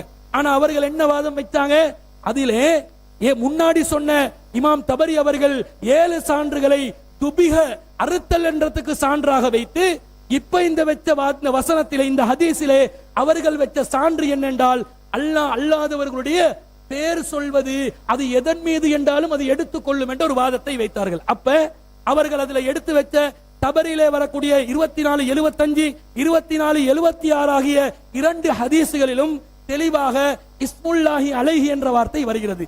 அல்லாஹ்வின் பெயரை அதன் மீது சொல்லுவது, அல்லாஹ் அல்லாதவர்களின் பெயரை அதன் மீது சொல்லுவது என்ற வார்த்தை வருகிறது என்று வைத்தோம். வெற்றி என்ன நாங்க கேட்டோம் தெரியுமா? 6ஆம் அத்தியாயத்துல 118ல ஃபகுலூ மிம்மா துக்கிர ஸ்முல்லாஹி அலைஹி இன் குன்தும் பி ஆயாத்திஹி முஃமினீன், அல்லாஹ்வுடைய வசனங்களை நீங்க நம்புறதா இருந்தா நீங்க அல்லாஹ்வுடைய பேரை எதன் மீது சொல்லப்படுதோ அதையே உண்ணுங்கள் என்று அல்லாஹ் சொல்கிறான் என்று வருகிறது.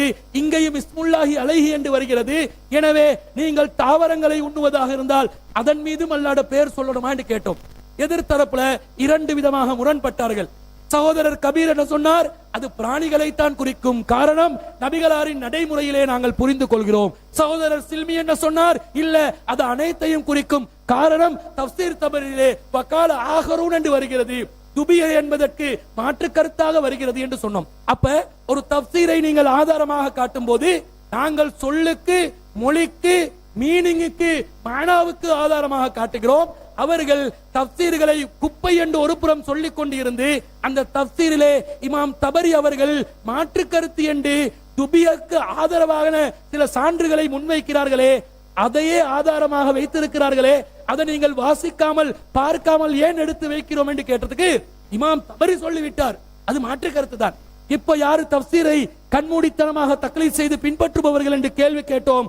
அதற்கு சமாளிப்புகளே தவிர தெளிவான எந்த ஒரு பதிலையும் அவர்களால் முன்வைக்க முடியவில்லை. அடுத்து மாற்று கருத்துக்கு அஜ்மாவுல் முஃபஸ்ஸிரீனுக்கு மாற்றமாக வமா உஹில்ல லித்தவாகீதி என்ற வார்த்தையை காட்டினார்கள். என்னது? வமா உஹில்ல, அல்லாஹ் அல்லாதவர்களுக்காக வேண்டி இஹ்லால் செய்யப்பட்டது. எதுக்கு? லித்தவாகீதி, தீய சக்திகளுக்காக. இந்த வாதத்திலும் அல்லாஹ் அல்லாதவர்களுக்கு என்பதற்காக வேண்டி தாகூத்துகள் என்று வருகிறதே தவிர வமா உஹில் என்ற வார்த்தை அப்படியே வருகிறது. எனவே இந்த கொட்டேஷனும் நீங்க சொல்லக்கூடிய மாற்று கருத்து தரவில்லை என்பதை நாங்கள் நிரூபித்தோம். அதற்கு அவர்களிடமிருந்து பதில் இல்லை. அடுத்ததாக என்ன சொன்னார்கள்? வமா உஹில்லில் அஸ்னாம் என்று வருகிறது. அஸ்னாம் என்று வருவதனால் இதுவும் மாற்று கருத்தாக உள்ளக்கூடிய ஒரு கருத்து என்று முன்வைத்தார்கள். யானி என்று இப்னு அப்பாஸ் அவர்களுடைய விஷயத்துக்கு அவர்கள் ஒரு விளக்கமாக சொன்னார்களே, அதை வைக்கும் போது நாங்கள் கேட்டோம், இந்த இடத்திலும் வமா உஹில்ல என்று தானே வருகிறது. வமா உஹில்ல லிகைரில்லால அதே வமா உஹில்ல வருகிறது. லிகைரில்லாவுக்கு பதிலாக லில் அஸ்னாம் என்று வருகிறது. இந்த இடத்தில் லிகைரில்லா அஸ்னாமை மாத்திரம் குறிக்காது, அஸ்னாம் அல்லாத கைருல்லா என்றால் அல்லாஹ் அல்லாத யாரையும் குறிக்கும். இங்கேதான் நுணுக்கத்தை நீங்கள் பயன்படுத்த வேண்டும். வமா உஹில்ல என்பது அப்படியே வருகிறது, அல்லாஹ்வுக்கு இஹ்லால் செய்யப்பட்டது. ஆனால் கைருல்லா என்பதற்கு இங்கே தஃப்சீரிலே விளக்கம் கொடுக்கிறார்கள். விளக்கம் என்பது வேறு, அர்த்தம் என்பது வேறு, பிரித்து அறிந்து கொள்ளுங்கள் என்று அவர்களுக்கு நிச்சயம் அவர்களுக்கு தெளிவுபடுத்தினோம். அவர்கள் விளங்குவதாக இல்லை, அதற்கு நாங்கள் பொறுப்பும் இல்லை. பொதுமக்கள் அதை இலகுவாக விளங்கிக் கொள்வார்கள் என்று நாங்கள் விளங்குகிறோம், நம்புகிறோம். அடுத்ததாக தஃப்சீர்கள்ல என்ன வருது தெரியுமா? தஃப்சீர்கள்ல யுதுனீன அலைஹின்ன மின் ஜலாபிபீன் என்றதுக்கு ஜில்பாப தொங்க விடுகண்டா, ஒத்த கண்ணை திறந்து மற்றதெல்லாம் மூடணும் என்று வருகிறது, அதை நீங்கள் ஆதரிக்கிறீர்களா என்று கேட்டார்கள். நாங்கள் தெளிவாக சொன்னோம், தஃப்சீர்ல வரக்கூடிய கருத்துகளாக இருந்தால் பரிசீலனைக்கு உட்படுத்துவோம், குப்பை என்று வீச மாட்டோம், பரிசீலனைக்கு உட்படுத்துவோம். ஆதாரம் இல்லாட்டி மார்க்க ரீதியாக தாவீல் செய்யக்கூடிய, விளக்கம் சொல்லக்கூடியவைகளுக்கு ஆதாரம் இல்லாவிட்டால் அதை நாங்கள் கடாசுவோம். ஆனால் மொழி என்று வருகின்ற நேரத்தில் அது வகையில் வெளிப்பட வேண்டியதில்லை. மொழியை அந்த மொழி பேசக்கூடிய அரபிகள் தான் முன்வைக்க வேண்டும். நாங்கள் அஜமிகள், அரபிகள் பேசக்கூடிய மொழியை நாங்கள் எப்படி தீர்மானிப்பது என்று கேள்வி கேட்டு தவீலை எடுக்க மாட்டோம். சரியா இருந்தால் தான் எடுப்போம், ஆதாரம் இருந்தால் தான் எடுப்போம், அது யாரு சொன்னாலும் எடுப்போம். தபரி சொன்னாலும் எடுப்போம், கபீர் சொன்னாலும் எடுப்போம் என்று அவர்களுக்கு நாங்கள் விளக்கம் சொன்னோம். ஆனால் அதுவும் அவர்கள் புரிவதாக இல்லை. அவர்கள் எதை புரிந்து கொண்டாலும் நமக்கு பிரச்சனையும் இல்லை. உடனடியாக சிகரை ஆதாரம் காட்டினார்கள். சீரென்று வருகிறது, இமாம்கள் சீருக்கு தாக்கம் உண்டு என்று தானே தஃசீர்களில் சொல்லுகிறார்கள், அதை நீங்கள் நம்புகிறீர்களா என்று கேட்டார்கள். சீருக்கு தாக்கம் உண்டு என்று இமாம்கள் சொல்வது வார்த்தையின் அர்த்தமா, சீர் என்ற வார்த்தைக்கு அர்த்தமா, சீர் என்ற அகீதாவுக்குரிய விளக்கமா? விளக்கம் என்பதை விளங்காதவர்களாக பேசக்கூடியவர்களுக்கு எது தல்வீல் எது மஅனா என்பது கூட விளங்காமல், அர்த்தம் புரியாமல், விளக்கம் புரியாமல் வாதம் வைத்தார்கள். சீருக்கு தாக்கமில்லை என்பது நம்முடைய நிலைப்பாடாக இருக்கிறது. குர்ஆன் ஹதீஸ் வஹீன் வெளிப்பாடாக அதை நாங்கள் வெளிப்படுத்திக் கொண்டு இருக்கிறோம். ஆனால் தல்வீல் என்று வரக்கூடிய, தாக்கம் என்று வரக்கூடியதை நாங்கள் தஃசீர்களில் எடுக்க மாட்டோம். காரணம், அது குர்ஆன் சுன்னா என்ற வஹீக்கு மாற்றமாக இருக்கிறது. தஅவீல் செய்யக்கூடியவர்கள், விளக்கம் சொல்லக்கூடியவர்கள் கண்ட விளக்கத்தையும் சொன்னால் ஏற்றுக்கொள்ளக்கூடிய நிலையில் நாங்கள் இல்லை. இப்போது சகோதரர் கபீர் அவர்கள் கண்ட விளக்கங்களை சொல்வதை நாங்கள் ஏற்றுக்கொள்ளாமல் இருப்பதை போன்று அவர்களுக்கு நாங்கள் எத்தி வைத்தோம். அப்ப தெளிவாக விளங்க வேண்டும். உஹில்ல என்றால் அறுத்தல் தான் குறிக்கிறது. தெளிவான ஆதாரத்தை முன்னிறுத்தி நாங்கள் இதை நிறுவி இருக்கிறோம். இவர்கள் அஜ்மவுல் முஃபஸ்ஸிரீனுக்கு மாற்று கருத்து வருகிறது என்று சொல்வதாக இருந்தால், நாங்க 50 தஃசீர்கள் ஆதாரம் காட்டி இருக்கிறோம். இந்த விவாத மேடைகளை நேற்றும் இன்று வரைக்கும் முடியுமான அளவுக்கு தஃசீர்கள்ல அந்த வார்த்தைக்கு அர்த்தத்தை நாங்கள் எடுத்து கொடுத்தோம். அவர்கள் அதற்கு மாற்றமாக ஒரு 3 பொசுருவாதங்களை வைத்தார்களே தவிர ஆதாரங்களை முன்வைக்கவில்லை என்பதை மக்கள் பார்த்து கொண்டு இருக்கிறீர்கள்.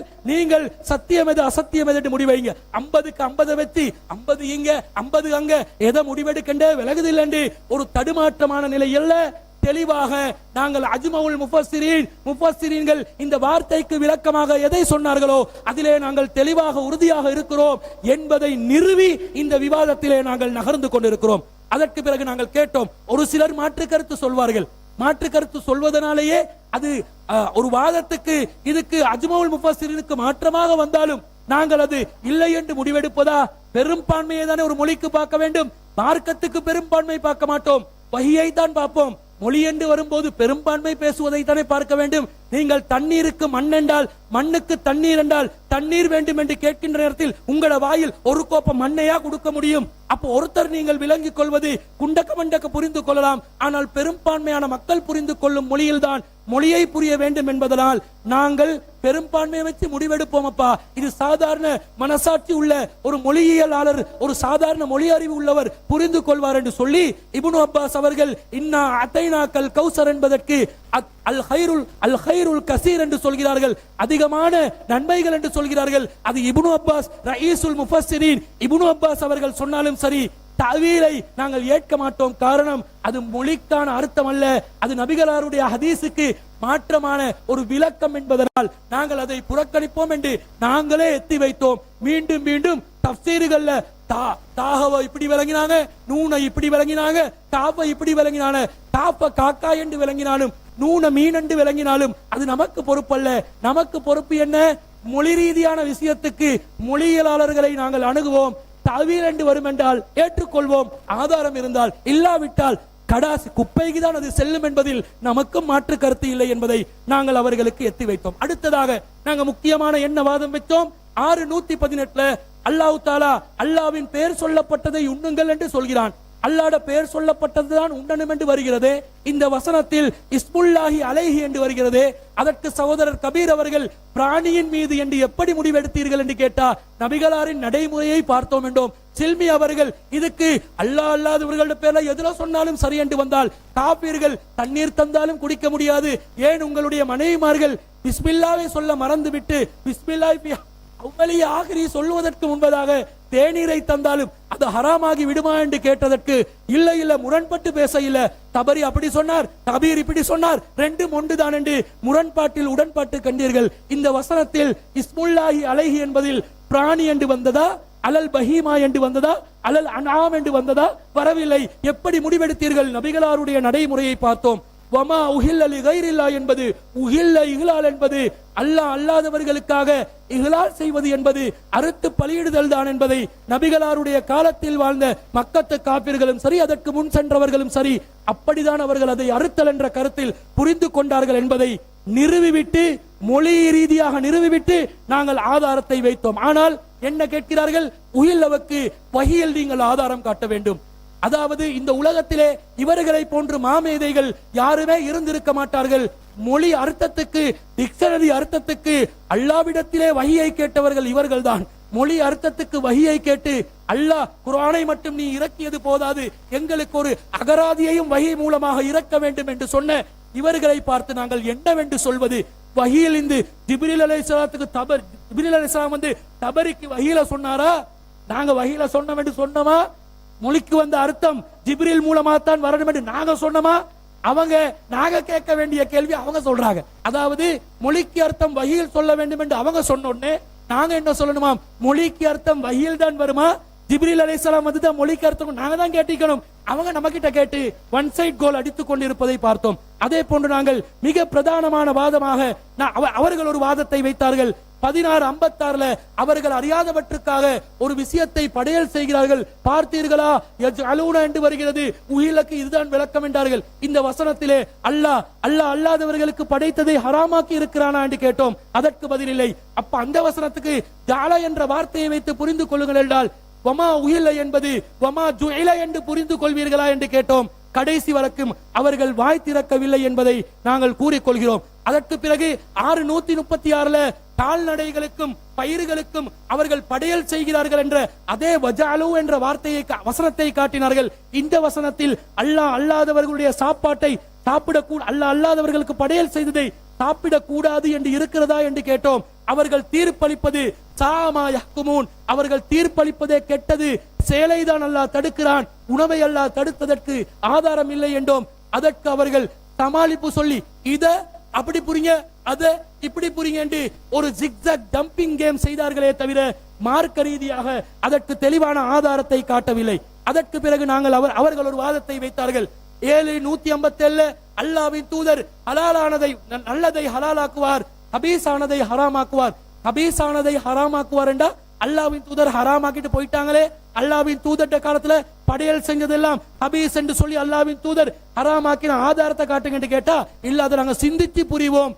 இந்த இஸ்லாத்திலே இந்த முஸ்லிம் உம்மத்திலே ஹராத்தை சிந்தித்து புரியக்கூடியவர்களாக இவர்கள் தான் இருக்கிறார்கள். கேட்டா அல்லாஹ் நாங்கள் ஒரு வேட்டை பிராணியை நாங்கள் அறுக்கின்ற நேரத்தில் அம்புகளை ஏயும் போது நபிகளார் ஒரு முறையை சொன்னார்களே, அதை நவீன உபகரணங்களுக்கு நாங்கள் கியாஸ் செய்ய முடியாதாண்டு அங்கே நசு வந்து விட்டது. நஸ்ஸை வைத்து கியாஸ் செய்வதில் பிரச்சனை இல்லை. நீங்க நசு இல்லாம ஏதோ ஒரு பஸ்ல ஏறி போறீங்க, அதனால் அதை கியாஸ் செய்ய முடியாது என்று நாங்கள் தெளிவாக சொல்லிவிட்டோம். அதற்கு பிறகு நாங்கள் அவர்களிடம் தெளிவா அவர்கள் தபக என்ற வார்த்தையை சொன்னார்கள். தபக என்று சொன்னா குர்ஆன்ல வேற இடங்கள்ல தபக அறுத்தல் இப்ராஹிம் நபி மான அறுத்தல், ஃபிரௌன் மூசா பனு இஸ்ரவேலர்களை அறுத்து போடுதல் என்று நிறைய விஷயங்கள் சொன்னாங்க.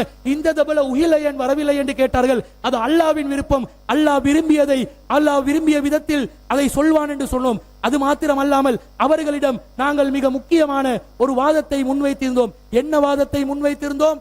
அல்லாஹ் தஆலா சாயிபாவையும் வசீலாவையும் ஆமையும் அல்லாஹ் தஆலா தடை செய்கிறார். அல்லாஹ் அல்லாதவர்களுக்காக அவர்கள் படையல் செய்கிறார்கள். மக்கத்து காபிர்கள் படையல் செய்கிறார்கள். இந்த படையல் செய்ததை அவர்கள் செய்தது அல்லாஹ்வின் மீது இட்டுக்கட்டி சொன்னது என்று அல்லாஹ் தஆலா சொல்கிறான். படையல் செய்தது ஹராம், ஆனா அந்த சாயிபாவை பயன்படுத்தக்கூடாது, ஒட்டகத்தை பயன்படுத்தக்கூடாது, பால் கறக்க கூடாது, அது மேல போகக்கூடாது என்று சொல்லி இவர்களாக ஜாஹிலியா கால மக்கள் இட்டு கட்டினார்களே. அம்ர் இப்னு ஆமிர் அவர்கள் இதை செய்ததனால் நரகத்துக்கு சென்றார்களே, அப்படி நீங்களும் நரகம் செல்ல போகிறீர்களா என்று கேட்டா அது இதுக்கு பொருந்தாது. இந்த விஷயத்தை அங்க சொல்லிட்டான் என்று திரும்ப ஜம்பிங் இந்த ப்ரூஸ் செய்தார்களே தவிர வாதத்துக்கு பதில் வைக்கவில்லை. அல்லாஹ் சொல்கிறான், அவர்கள் அவர்கள் சிலை அவர்கள் ஒட்டகங்களை அல்லாஹ்வுக்காக வேண்டி படையல் செய்கிறார்கள்.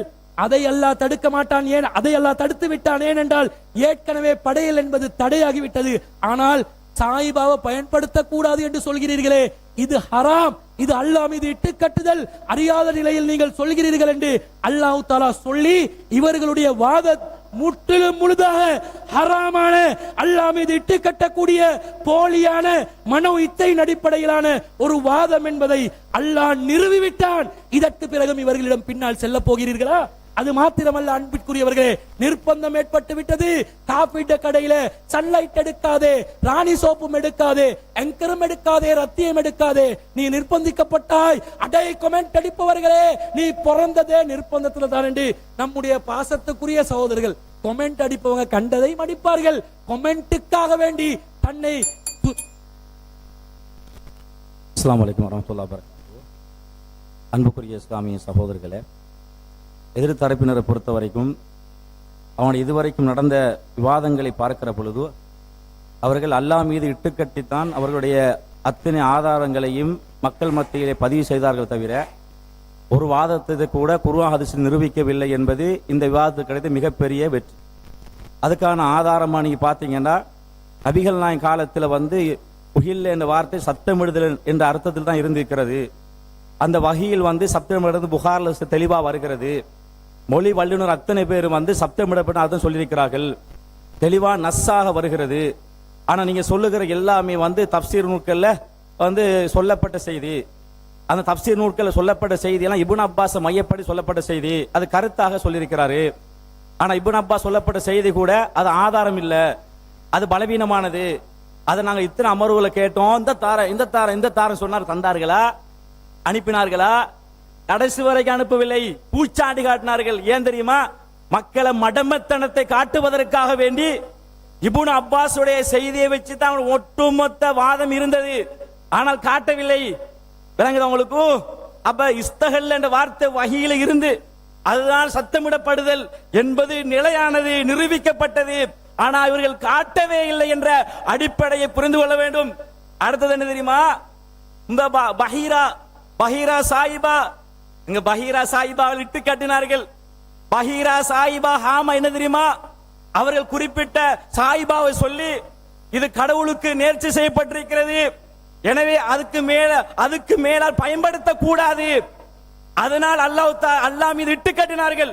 குறிப்பிட்ட ஒரு மிருகத்தை சொல்லி அதுக்கு சாயிபா என்று சொல்லி அந்த சாயிபாவை பயன்படுத்த கூடாது, அல்லாஹ் சொல்லாதது சொன்னார்கள். அதுதான் அல்லாஹ் சொன்னா இட்டு கட்டினான். நரகவாதியை சொன்னார்கள். எதுக்கு தெரியும்? நரகவாதி அம்ர் இப்னு லுஹை நேர்ச்சை வைத்தார், இன்னொரு கடவுளுக்கா நேர்ச்சை வைத்ததனால தான் நரகம் போனார்.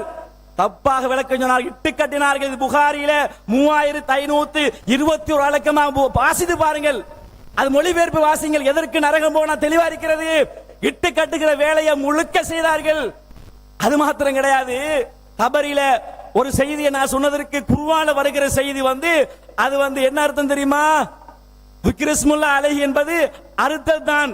நான் சொன்னது குர்ஆன்ல வர செய்தியில், அதுக்கு நானும் அர்த்தம் சொல்லுகிறேன், இவரும் அர்த்தம் சொல்லுகிறார். அதில் விளக்கம் நான் தபரியில வருகிற செய்திக்கு தான் ஒட்டுமொத்த செய்தியை குறிக்கும் என்ற செய்தியை விளங்காம புரியாம மடமாத்தினாரு. அதிலும் என் மீது இட்டு கட்டினார், ஹதீஸ் இட்டு கட்டினார், குர்ஆன் இட்டு கட்டினார். ஒட்டுமொத்த விவாதமே இட்டு கட்டித்தான் இந்த வாதத்தை நிலைநாட்டினார்கள் என்பதை மக்கள் புரிந்து கொள்ள வேண்டும். வகையிலின் ஆதாரம் காட்டினார்களா? ஒரு வசனத்தை காட்டினார்களா? அப்ப இப்னு அப்பாஸ் கொண்டு முடங்கி அது காட்டைகளை பூச்சாண்டி போறாங்க.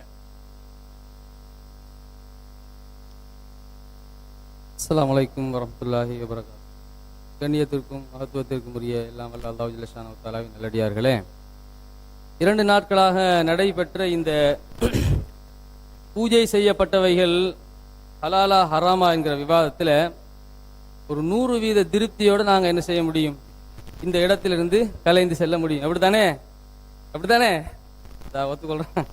வந்த மக்கள் ரொம்ப தெளிவாக இருக்கிறாங்க. என்ன என்று சொன்னால், நாங்கள் பல விஷயங்களை என்ன செஞ்சிருக்கிறோம், ஆதாரங்களை கொண்டு கிட்டத்தட்ட 10 ஆதாரங்களை கொண்டு வந்திருந்தோம் பேசுறதுக்கு. இல்லை அந்த நேரம் போதாம தான் போயிடுச்சு. இருந்தாலும் நாங்கள் தகுந்த ஆதாரங்கள் என்ன செஞ்சுருக்கோம், வச்சிருக்கிறோம். அப்போ இந்த தொகுப்புரையில் நீங்கள் விளங்க வேண்டிய சில முக்கியமான விஷயங்கள் இருக்குது. அது என்னென்னு சொன்னால், முதலாவது இது ஒரு மார்க்க ரீதியான ஒரு விவாதம். நான் வரும்பொழுது என்ன செஞ்சுருந்தேன், ஒரு அழகான ஒரு விவாதத்தை நாங்கள் என்ன செய்ய போகிறோம், நாங்கள் நடத்த போகிறோம். லைவில் நீங்கள் பாருங்க, நான் மக்களுக்கு நான் சொல்லி தான் இருந்தேன். ஆனால் அழகான ஒரு விவாதத்தை நடத்தணுங்கிறதுக்காக வேண்டிய இவர் அப்துல் ராசிக்கு தான் தொடங்கினார். தொடங்கும் பொழுதே ப்ரெஷர் ஏறி வேர்த்து கொட்டி கையெல்லாம் நடுங்கக்கூடிய அளவுக்கு தான் பேசினார். ஆரம்ப உரையை ஒரு அறிமுக உரை எப்படி செய்யணும்ன்ற அந்த ஒரு அறிவு கூட அவருக்கு இல்லை. அப்போ அதுக்கு பிறகு நாங்கள் என்ன செய்யலை, நாங்கள் கணக்காக தான் நாங்கள் பேசினோம். கணக்கான முறையில் நாங்கள் எங்களோட வாதங்கள் நாங்கள் எடுத்து சொன்னோம், அல்ஹம்துலில்லாஹ். ஆனால் அவங்க தொடர்ந்து என்ன செஞ்சாங்கன்னு சொன்னால் வரம்பு மீறிக்கிட்டே இருந்தாங்க. நம்மளை பார்த்து மூல குழம்பியவர்கள் அப்படிங்கிற வார்த்தையை சொல்லியிருந்தாங்க.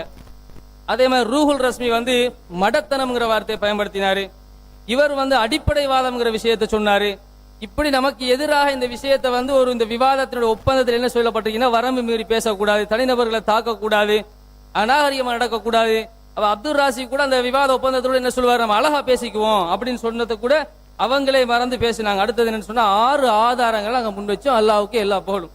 முதலாவது என்ன முன் வச்சோம்னு சொன்னா, முதலாவது என்ன முன் வச்சோம் அப்படின்னு சொன்னா, வமா உஹில்ல பிஹி லிகைரில்லா, அல்லாஹ் அல்லாதவர்களுக்காக என்று வருது. இப்ப அல்லாஹ் அல்லாதவர்களுக்காகங்கிற உரித்தாக்குறது, ஒரு பொருளை கொண்டு வந்து உரித்தாக்குறது. லீ என்பது உரியதுங்கிற அர்த்தம். அந்த மாதிரி உரித்தாக்குவாங்க என்று சொல்லி அல்லாஹ்வே குர்ஆன்ல சொல்றான். எப்படி சொல்றான்? வயஜஅலூன லிமா லா யஅலமூன நஸீபன் வயஜஅலூன லிமா லா யஅலமூன நஸீபன் மிம்மா தரா மினல் ஹர்ஸி வல் அன்ஆமி. அல்லாஹ் தஆலா என்ன சொல்றான்னு சொன்னா, அவர்களுடைய கால்நடைகள்ல இருந்தும் பிராணிகள்ல இருந்தும் என்ன செய்வாங்க? அல்லாஹ் அல்லாத தெய்வத்துக்காக வேண்டி அர்ப்பணிப்பாங்க, படைப்பாங்கன்னு அல்லாஹ் சொல்றான். அப்ப அல்லாஹ் அல்லாதவர்களுக்காக வேண்டி மாமிசத்தை மட்டும் என்ன செய்யலாம்? உரித்தாக்குறது இல்ல. அப்படி நம்ம தெளிவுபடுத்தி இருக்கிறோம். அதை என்ன செய்யறாங்க? அந்த குர்ஆனுடைய வசனத்தை குர்ஆனுடைய வசனத்திலிருந்து நம்ம என்ன செஞ்சோம்? எடுத்து தெளிவுபடுத்தினோம். உதாரணமா சொல்றதாக இருந்தா, அல்லாஹ் தஆலா என்ன செய்யறான்? குர்ஆனுக்கு வந்து குர்ஆன்ல இருந்து என்ன செய்ய முடியும்? நாங்க வந்து விளக்கம் சொல்ல முடியும்னு சொல்றான். இந்த குர்ஆன் நாங்க எப்படி நாங்க வந்து இறக்கி அருளி இருக்கிறோம் என்று சொன்னால், ஒரு வசனத்தை இன்னும் ஒரு வசனத்திற்கு விளக்கமாக நாங்க என்ன செஞ்சிருக்கிறோம்? நாங்க வந்து இறக்கி அருளி இருக்கிறோம் அப்படின்னு அல்லாஹ் தஆலா சொல்றான். அப்ப அந்த ஆதாரத்தை நாங்க என்ன செஞ்சிருந்தோம்? மக்களுக்கு அழகான முறையில் எடுத்து வச்சிருந்தோம்.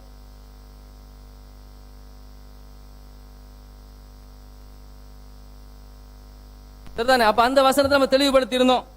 அடுத்த விஷயம் அப்படி என்னன்னு சொன்னா, இப்ராஹிம் அலைஹிஸ்ஸலாம் அவர்கள் என்ன சொல்றாங்க? இன்னா புரா மின்கும் அம்மிமா தஅபுதூன மின் தூனில்லாஹ், நீங்கள் உங்களை விட்டு நாங்கள் விலகிக் கொள்வதோடு நீங்கள் எதை வந்து கடவுள் தன்மையாக ஆக்கி வைத்திருக்கிறீர்களோ அதை விட்டு நாங்கள் விலகுகின்றோம் அப்படின்னு சொல்லி இப்ராஹிம் அலைஹிஸ்ஸலாம் அவங்க சொல்றாங்க. அதுக்கு என்ன விளக்கம் அப்படின்னு கேட்டா, ஒரு வாழைப்பழத்தை பூஜை செஞ்சுட்டா, ஒரு தேங்காயை வந்து பூஜை செஞ்சுட்டா அதை எப்படி பார்ப்பாங்க?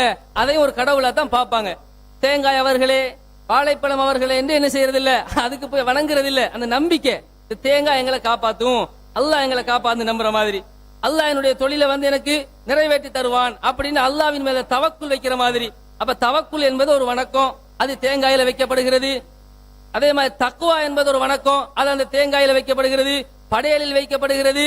அல்லாஹ்வை வந்து குஷுவுடனும் குதுவுடனும் பணிவுடனும் இறையச்சத்துடனும் அல்லாஹ்வின் மீது வைக்க வேண்டிய அந்த நம்பிக்கைகள் எங்க வைக்கிறாங்க? இதுல கொண்டு வைக்கிறாங்க. இஸ்திகாமத், அல்லாஹ் எங்களை எந்த நிலையிலும் காப்பாற்றுவானுங்கிற உறுதியான நம்பிக்கையை அல்லாஹ்ல வைக்கணும். இந்த நம்பிக்கைகள் தான் வணக்கம். எதிர்த்தரப்புக்கு வணக்கம் என்று சொன்னா என்ன நினைச்சுக்கிட்டாங்க? கும்புறது, குந்துறது, குனிகிறது, தோப்புக்காரன் நினைச்சிட்டு இருக்கிறாங்க. மார்க்கம் விளங்கல இன்னும். அது அழகான முறையில் தெளிவுபடுத்தினோம். அடுத்து என்ன சொன்னா, அடுத்த ஆதாரத்தை முன் வச்சோம். நீங்க வந்து நஜீஸான விஷயங்கள் என்ன செஞ்சு கொள்ளுங்க? விலகிக் கொள்ளுங்க. இஜ்தனிபுர் ரிஜ்ஸ மினல் அவ்சான், விக்கிரகங்களில் இருந்து ஒரு நஜீஸ், ஒரு அசுத்தம் என்ன செய்கிறது? அது அசுத்தம் நல்லா சொல்லல, அதிலிருந்து அசுத்தம் வெளியேறுது நல்லா சொல்றான். அப்ப ஒரு பொருளை கொண்டு நீங்க அதுக்கு பூஜை செஞ்சிட்டீங்கன்னு சொன்னா அது அசுத்தமா போயிருது. அந்த நம்பிக்கை என்ன செய்யுது? அந்த விக்கிரகத்தின் மேல் நம்ம ஒரு நம்பிக்கையை வச்சு அந்த பொருளை கொண்டு அதுக்கு நாங்க பூஜை செய்யற நேரத்துல அதை அசுத்தமாக்கி விடுகிறது. அல்லாவே அதை அசுத்தம் என்று சொன்ன பிறகு அசுத்தத்தை நமக்கு மார்க்கத்தில் ஹலால் ஆக்கி இருக்கிறாங்களா? அல்லாஹ்வுடைய தூதர் ஸல்லல்லாஹு அலைஹி வஸல்லம் அவர்கள் என்ன செய்வாங்க?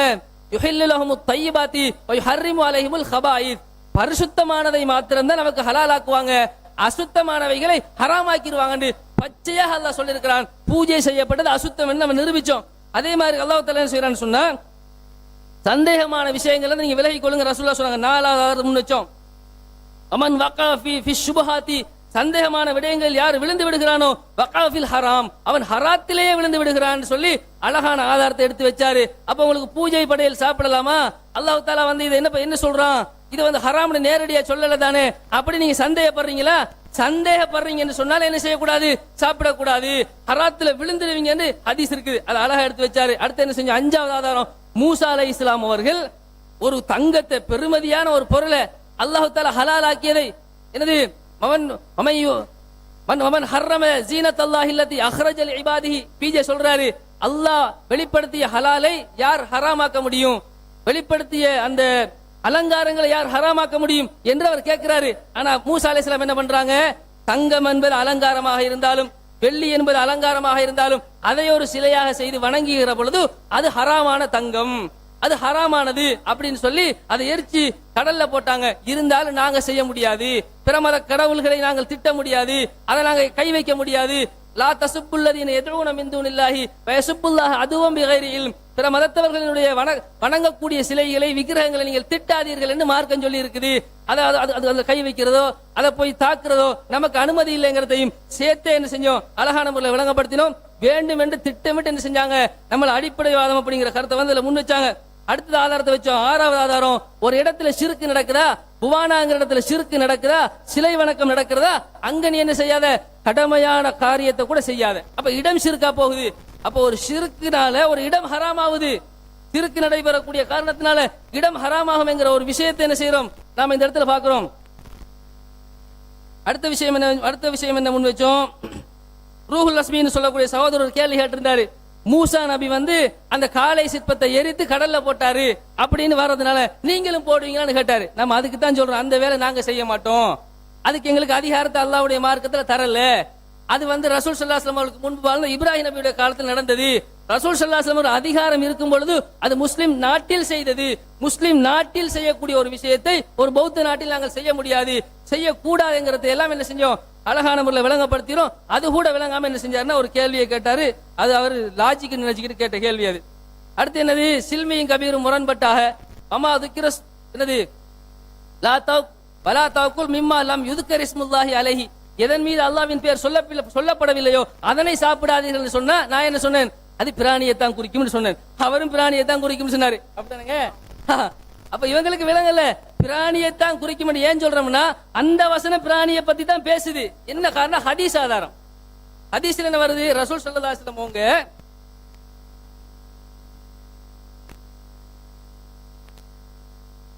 ரசூல் ஸல்லல்லாஹு அலைஹி வஸல்லம் என்ன செஞ்சிருக்காங்க, எந்த ஒரு பேரிச்சம்பழத்தையோ ஒரு வேற ஏதாவது ஒரு ரொட்டியையோ வாங்குற நேரத்துல அதுல வந்து அல்லாஹ்வுடைய பேர் சொல்லித்தான் சாப்பிடணும். பேர் சொல்லாத ரொட்டியா சாப்பிடாதீங்க, பேர் சொல்லாத பேரிச்சம்பழமா சாப்பிடாதீங்க அப்படி சொல்லல. பேர் சொன்னா தான் சாப்பிடுங்கன்னு எதுக்கு சொல்லியிருக்கிறாங்க, பிராணிக்கு தான் சொல்லியிருக்கிறாங்க. அப்ப ஹதீஸுக்கு குர்ஆன் தானங்க விளக்கம். அப்ப அந்த ஹதீஸுக்கு குர்ஆனை வச்சு அந்த அதாவது வந்துட்டு குர்ஆன் வசனத்துக்கு ஹதீஸ் தானங்க விளக்கம். அந்த குர்ஆன் வசனத்துக்கு அல்லாஹ்வுடைய பேர் சொல்லாததை சாப்பிடாதீர்கள் என்கிற குர்ஆன் வசனத்துக்கு ஹதீஸ்ல விளக்கம் இருக்கிறது. அப்ப ஹதீஸை வச்சு நாங்க என்ன செஞ்சோம், அழகா விளங்கப்படுத்தினோம். அது அவங்களுக்கு தபரில வார செய்தி என்னது, அது வந்து எல்லா பிற மத கடவுள்களுக்கு படைக்கிறத பத்தி என்ன செய்யறாரு அவர், அந்த இடத்துல அவர் அதை பேசுறாரு. அடுத்த விஷயம் என்னன்னு சொன்னா,